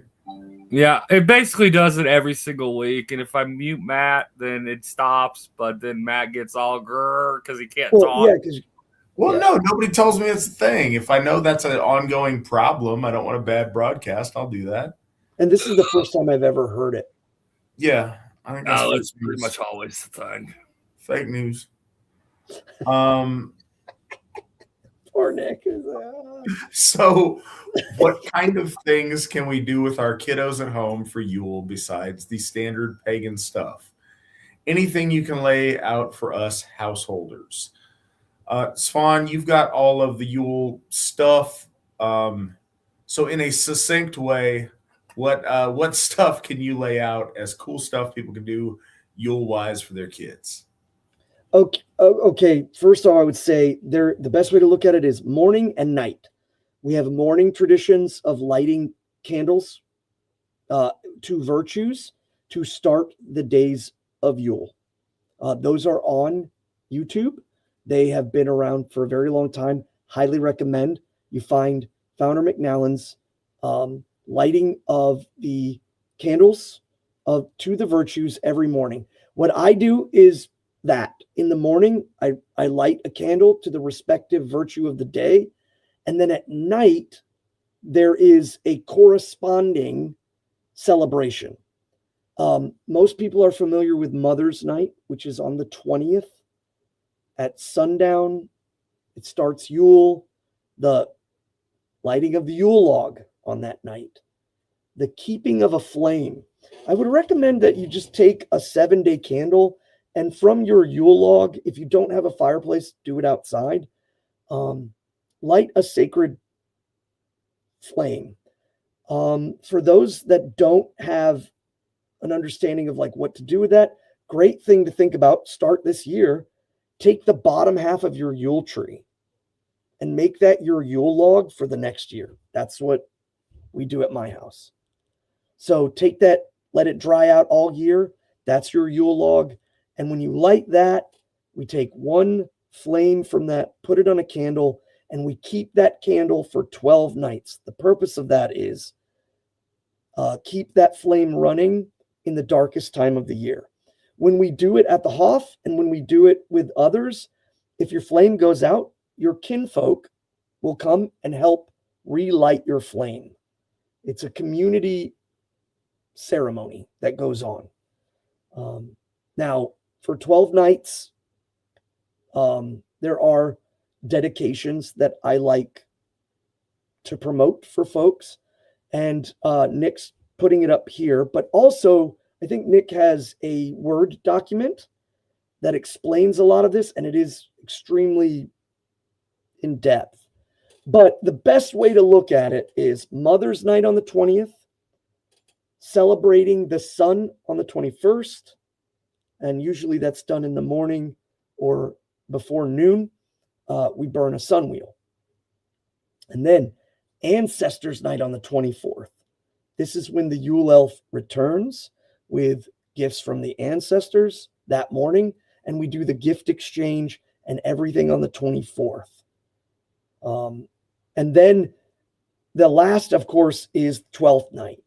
And that is a celebration of the starting. It's the end of Yule, and we go right into the rest of the year. And generally, eating ham is safe, and that's what's kind of traditional. And if you're hardcore, eat a pig's head. And that comes from the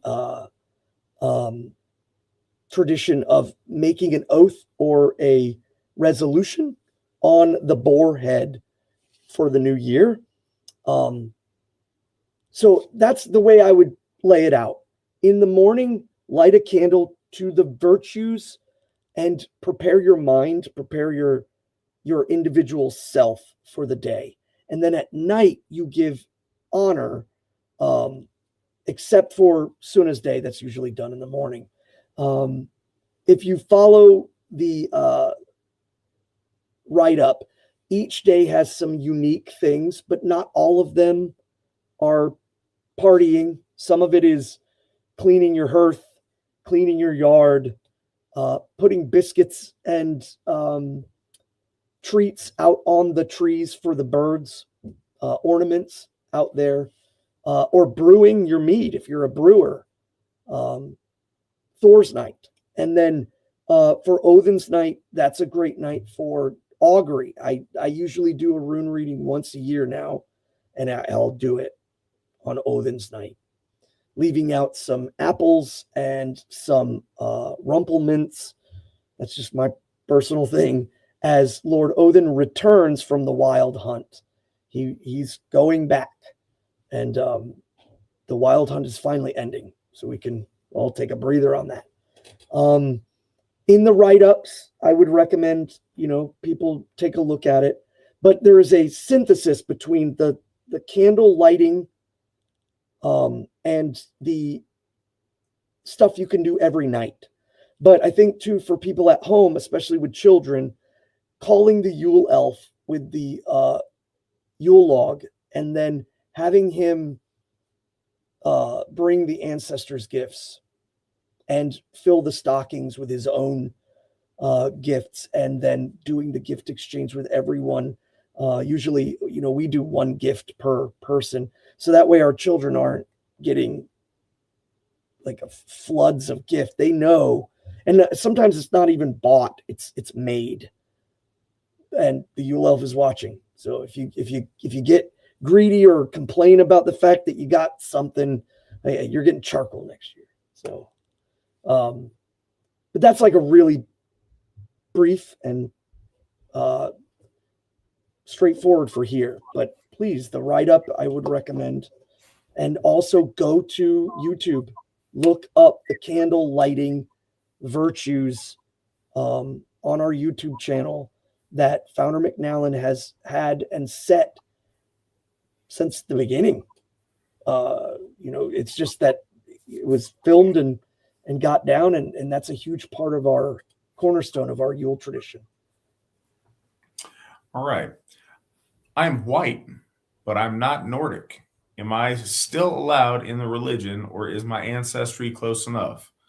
The Asatru Folk Assembly is pan-Aryan. All white people, all heterosexual white people are welcome to join the Asatru Folk Assembly.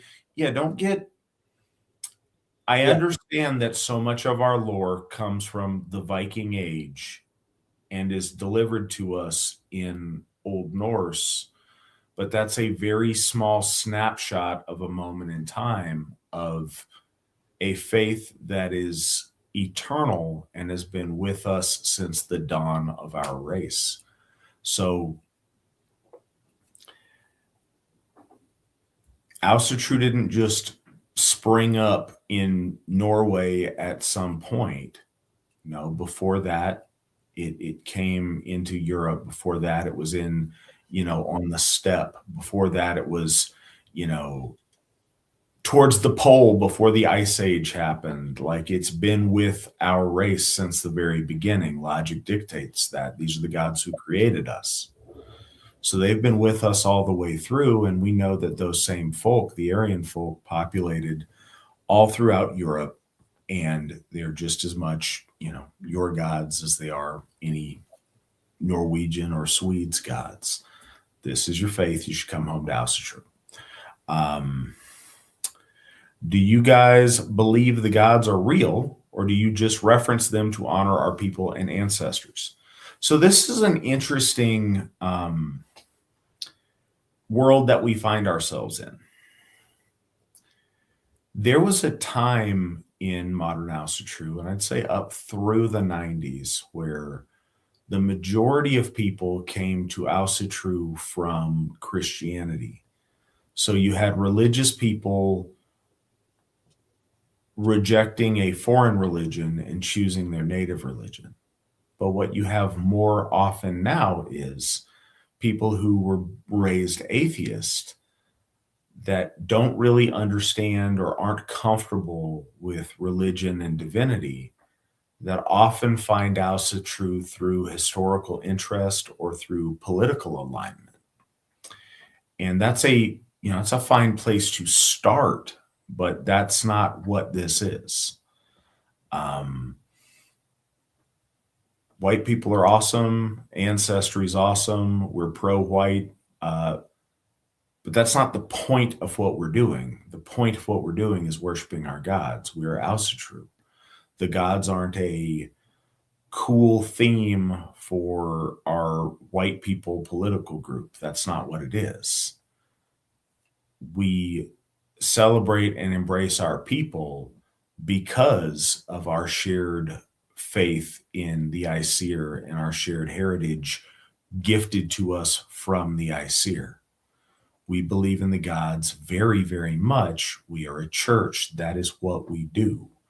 The other things are relevant and part of it and related to it. But this is a church. This is a very real church that we take very seriously. So yes, we absolutely believe in the gods. They're not just, a cultural reference point. That's not what we're doing.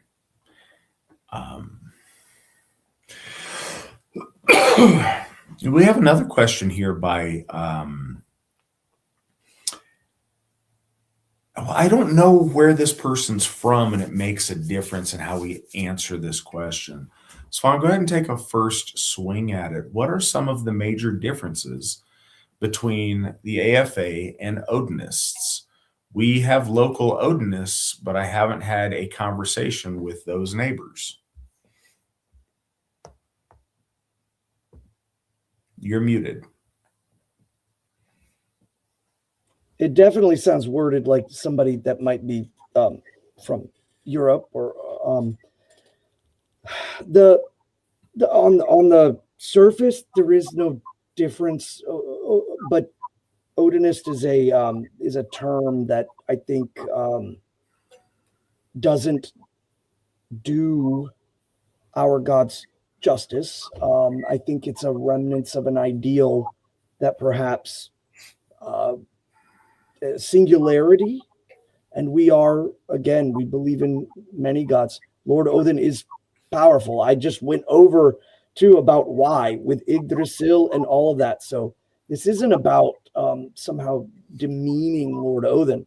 It is that I believe Lord Odin sees and encourages that we find strength in multiplicity, because all things in the universe that reflect the divine is in multiplicity. Nothing is in singular. Nothing is just one thing, and it all boils down to one thing. That makes sterility. But as far as the mechanics and the minutia, the biggest thing is that most Odinists might just claim themselves to be Odinists, or Asatru might say they are just Asatru or heathens or whatever. But in the Asatru Folk Assembly, we say we are Asatru because we are loyal to the gods. We have troth with them, but we are loyal to them. And we are loyal to all the gods. And so we hold that title because it is the best fitting. It doesn't have to be, back in the day, they probably called it Fornseder, which, means the old way.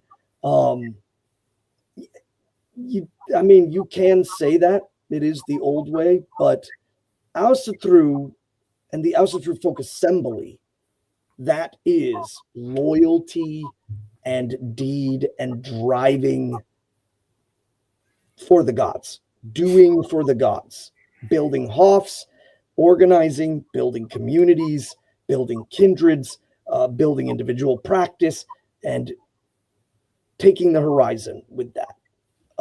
Some people, I think, are just, when they say Odinist, is, I believe in Odin, or, I believe in a concept or an archetype or something like that. And we want to distance ourselves from that and say the truth. The gods are real, and we are loyal to them.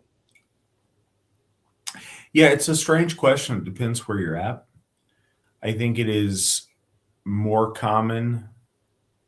I think it's so fundamentally, like linguistically and culturally, there's not really a difference between Asatru and Odinists in its most fundamental, but the details matter. So I think that if you're in England, very likely the active Asatru there are more commonly Odinists and would refer to themselves as Odinists. I don't think it's usually a specific cult of Odin that doesn't include the other gods. I think it's what some guys back in the day decided to call themselves. I think in England it has a different origin point. I think here in the United States, a lot of certainly racially conscious folks. That's a thing. I don't think you're going to find Odinists in the United States that are left of center or that are not folkish and racially aware. I think often there's an element of guys that found Asatru in prison will call themselves Odinists. I know it's a broad brush. It's not everybody, and I don't say it as a pejorative. It just is what it is. I think, Norse pagans or heathens are often tend to be left of center sometimes, and they're trying to do their own thing and whatever, and it's not. One of the problems is everyone wants to be a special snowflake and call their little thing something different. And it really serves to confuse a lot of people like yourself and like a lot of well-meaning people that have questions. That's why we try very hard to brand the word Asatru as best as we can and to really build it with meaning and to where it has a value, to where when you go somewhere and people call themselves Asatru, it means something. We've seen a big shift in my time as Alsharier Gothi, where a lot of people who are degenerate don't want to use the term Asatru because that's what the evil racist baddies use. Cool. That helps us separate out us who are traditionally minded from people who are very much not. But yeah, I don't think if your neighbor in, London is an Odinist, then cool. I think that I think you should go ask questions and embrace figuring out what that is. If your neighbor in, Toledo, Ohio is an Odinist, that might mean different things. Again, it's hard because there's not a one size fits all answer, but I think overall they're the same thing, and the details are going to be what ends up mattering and making the difference on it. But yeah, I wish everybody would just call it the same thing. We could move on with it. One of the reasons that, as Svan mentioned, Asatru is proactive, us defining ourselves by our loyalty to the Aesir. I suppose Odinism is also a proactive word of somebody choosing to define themselves as a follower of Odin. I don't like heathen because it's not ours, it's not us, it's them, it's Christians and other people describing us as those backward people on the heath. Pagan is a similar meaning. It's not a proactive meaning. It's Christians defining the other as pagan. Fornseither. Nobody would call themselves Fornseither until Christianity. It didn't make any sense. Fornseither also is defining us by what we're not. Oh, these Christians. No, we're Fornseither. We do the old thing. That's weak. That's not an actual title that means anything. It's the same exact wording you'd use for, man, why are you riding around in a horse and buggy? It's Fornseither. Yeah, it is. Man, why are you playing Atari? Fornseither. Right. Old fashioned that's not real. It doesn't mean anything noble or good. It just means you do old timey stuff. We're future Sather. Yeah, space Viking. No. Goodness gracious. So, but again, I know that's not a helpful answer, but yeah, check them out and see who they are, see what they believe. Chances are there's a lot of similarity. Could you join if you don't believe the gods are real, but you are just pro-white because I am very pro-white? I'm glad that you're very pro-white. We are also very pro-white. We can be pro-white and go have a beer somewhere. We can bond over our pro-whiteness in a number of political contexts, or, clubs and other organizations. No, we're a church. You can't join our church unless you believe in our gods. That's the entire point of what we're doing. Yes, we do happen to be very pro-white as a church, but that's downstream of we are Asatru and we are practicing our faith. And our faith isn't a cool theme to do other things. Our focus is on our faith, and the other things, stem from that or relate to that. So no, you do have to have a sincere belief in our gods to join, or at the very least, you have to want to build that sincere faith in our gods. That's another important thing to everybody listening.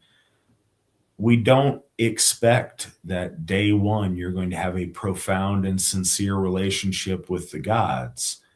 Relationships are built over time, and they're built through the gifting cycle and the exchange of energy. So what you do have to have is a genuine desire to build that. And this is a good place to build that within. And that there's no magic words that are going to be said that are going to alleviate you of the deeds you've done, but it's the starting point to getting your life back on track, becoming connected to your folk and your community. It's the starting point. Last question, and again, I can make assumptions off of how it's phrased, but we're going to answer it anyway because we want to answer all the questions that come to us. And this is the last question of the night. Do mud sharks go to a place like fiery hell or to a cold, dark place upon their death in Asatru? Yes, I realize how the question is phrased. It's, do they burn in hell or do they freeze in some other kind of hell? I get it, but I do think it warrants a contemplation of the answer to the question. So Svan, what is your pretending that it is a genuine, serious, and above board question? What is your response?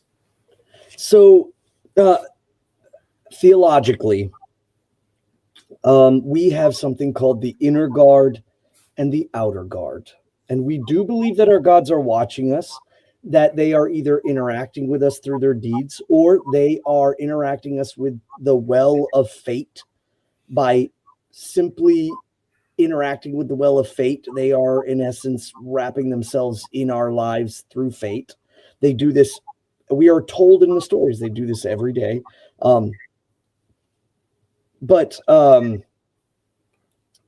when you are inner guard and outer guard, the concerns that we have morally, a lot of people think that we are not afraid of morals because we're not going to be judged like Christians. I find give me this argument a lot. No, in actuality, we have two forms, and I would argue three. We have being judged by our peers and those that are with us here on earth. Those who, deem us to be noble or cowardly and what have you is very important, especially our church here. But the gods can mark us. They every day they gather at the well and they measure out the doom of men. So if the gods mark us as being dishonorable, unfavorable, and unable to be redeemed in any way, shape, or form, then the gods measuring us too is a huge part on what happens when we die. The other is our ancestors. If the ancestors also judge us to not be worthy of returning to them, then we are cut into the outer guard. We are removed out. And one of the things that I think a lot of people have a hard time understanding is when you ask us what happens in the outer guard, that's not a concern. I don't know, and I don't care to know. I do know what happens in the inner guard, and I do know where I want to be. I want to be in the inner guard. So exclusionary acts, doing things that dishonor your ancestors, doing things that sever the ties with them, doing things to sever the ties with the gods. If you are a Christian and then you realize that that's not your faith and you come to the gods and then you spurn the gods suddenly to go do something else because you're a car chaser, like a dog chasing a car and just grifting through religions, that has repercussions. If you are cowardly and the people see that, you are marked that way. And so this happens on 3 levels. It is literally the upper, the middle, and the lower. It is the gods, your folk, and your ancestors. And we want to be honorable and held in high renown by all 3. So doing anything that takes away from that leads us to being severed away from.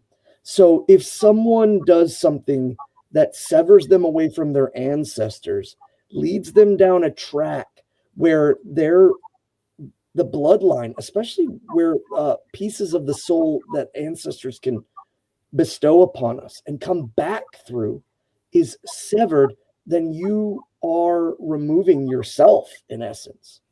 And you no longer receive the boon of your ancestors. You no longer receive the boon of your folk, and you no longer receive the boon of the gods. That alone is a punishment upon itself. And we would convince people to maintain their ties with their blood, to maintain their ties with their folk, to maintain their ties with the gods, and remain in the inner and the continuation of all of that going forth. And it doesn't mean you have to have children to do this. Again, you are part of the community, and your ancestors are a part of you. You can't separate yourself from them. And the gods are watching you. It's encouraged, of course, to create generations. But I spoke before about connectivity, and we are in this together. We are in this together in the inner guard. Do not do anything that gets you cast into the outer guard, especially do it yourself. If you somehow despise your people, despise your gods, and despise your ancestors, and do it yourself, and it's you're on your own. And that happens and it doesn't even necessarily pertain specifically to the subject of the question. It happens to most everything in our religious spectrum of morality. So this is no different. Ultimately, at the time of your death or at some point after, the gods and the ancestors make a determination on what to do with you. Do they want to associate with you or not? And I think that's something that really matters. I want to be pious, and it's not up to me where you go if you engage in activities. It's up to the gods and your ancestors. And I think that matters. I might have an opinion on this or whatever, but I think that I need to recognize that that is a decision for them to make. That said, it's about connectivity and not you are. And I think that we need to, there are a lot of people that if someone has one instance of some kind of extra-racial coitus, they are forever get the negative label implied here. And there are others to where, no, if that's your habit and the thing that you do, and you make a bunch of children that are not of one race or the other, that are in some kind of ambiguous racial limbo, I think that's a really different story. I think that's an issue of degrees or whatever it might be, but to any of those degrees, the person who makes those choices is choosing to separate themselves from their people, from their tribe, from their folk, from their ancestors, and from their gods. Now, there's some people that are confused or raised in these universalist faiths that highly encourage that or whatever. Again, the gods judge the totality of your existence and not necessarily moments of poor decision making. But again, that's entirely up to them. And I can't guarantee which way they go on what. But that specific activity, you are choosing to reject your gods and your ancestors.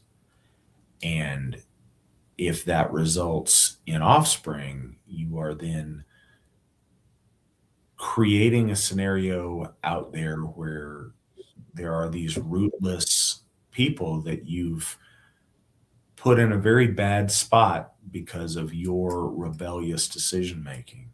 And I think that's what it is. That's not a natural course of action. That's not a natural thing.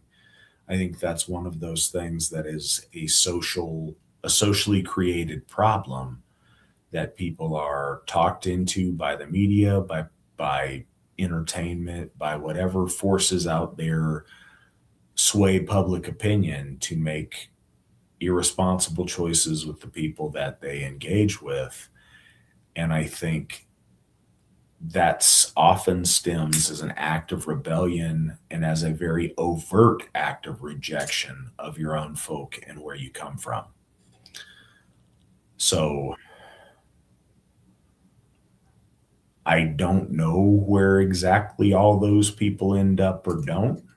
I think one of the comments is that they end up on the strand because they're traitors. I understand that sentiment. I don't think that that's my call to make, but I do follow the logic that if you are noted in the big decisions of your life for betraying your people, I don't think that your afterlife options are great. So again, that depends on when you look, grandma in the face and have to explain your life choices. Do they want you with them or not? And I think that's, I think if we're honest with ourselves, do your parents want you with them or not? Do your grandparents? Do your great grandparents or your double great grandparents? I think if we're honest, those questions, they're going to have, we live in a really strange time, and there's a lot of people that sometimes make very permanent choices for very frivolous, temporary reasons. And it's unfortunate because I think there was a lot of things inherently in this world that for thousands of years were obvious and made sense. And in the last 20 years, we just decided, let's just reshuffle the whole deck of how we evaluate right and wrong. And I don't think our ancestors buy into those things. So it's real important to know that your gods are judging you and your ancestors are judging you. And whatever we think, unless there's deep mental illness amongst your ancestors, they'd really love to have their grandchildren look like them. I think we'd all love that. And I think we all love it when you look back and like, oh, wow, I look like my great grandpa. Oh, wow, my daughter, very specifically, my daughter looks strikingly like my mom in a lot of ways. And we love seeing that in our offspring. You don't see that when your offspring aren't like the rest of us. So it's something definitely to consider. And again, I'm trying to treat the question with the fairness that, there's people that might wonder out there. We don't have guarantees of where we end up on the other side. That's up to the gods and the ancestors. But there's stuff that, we know is not going to earn you points. And there's stuff we know is going to earn you points in the wrong direction. And, this would not be something that would earn you a lot of cool points on the other side, in my understanding.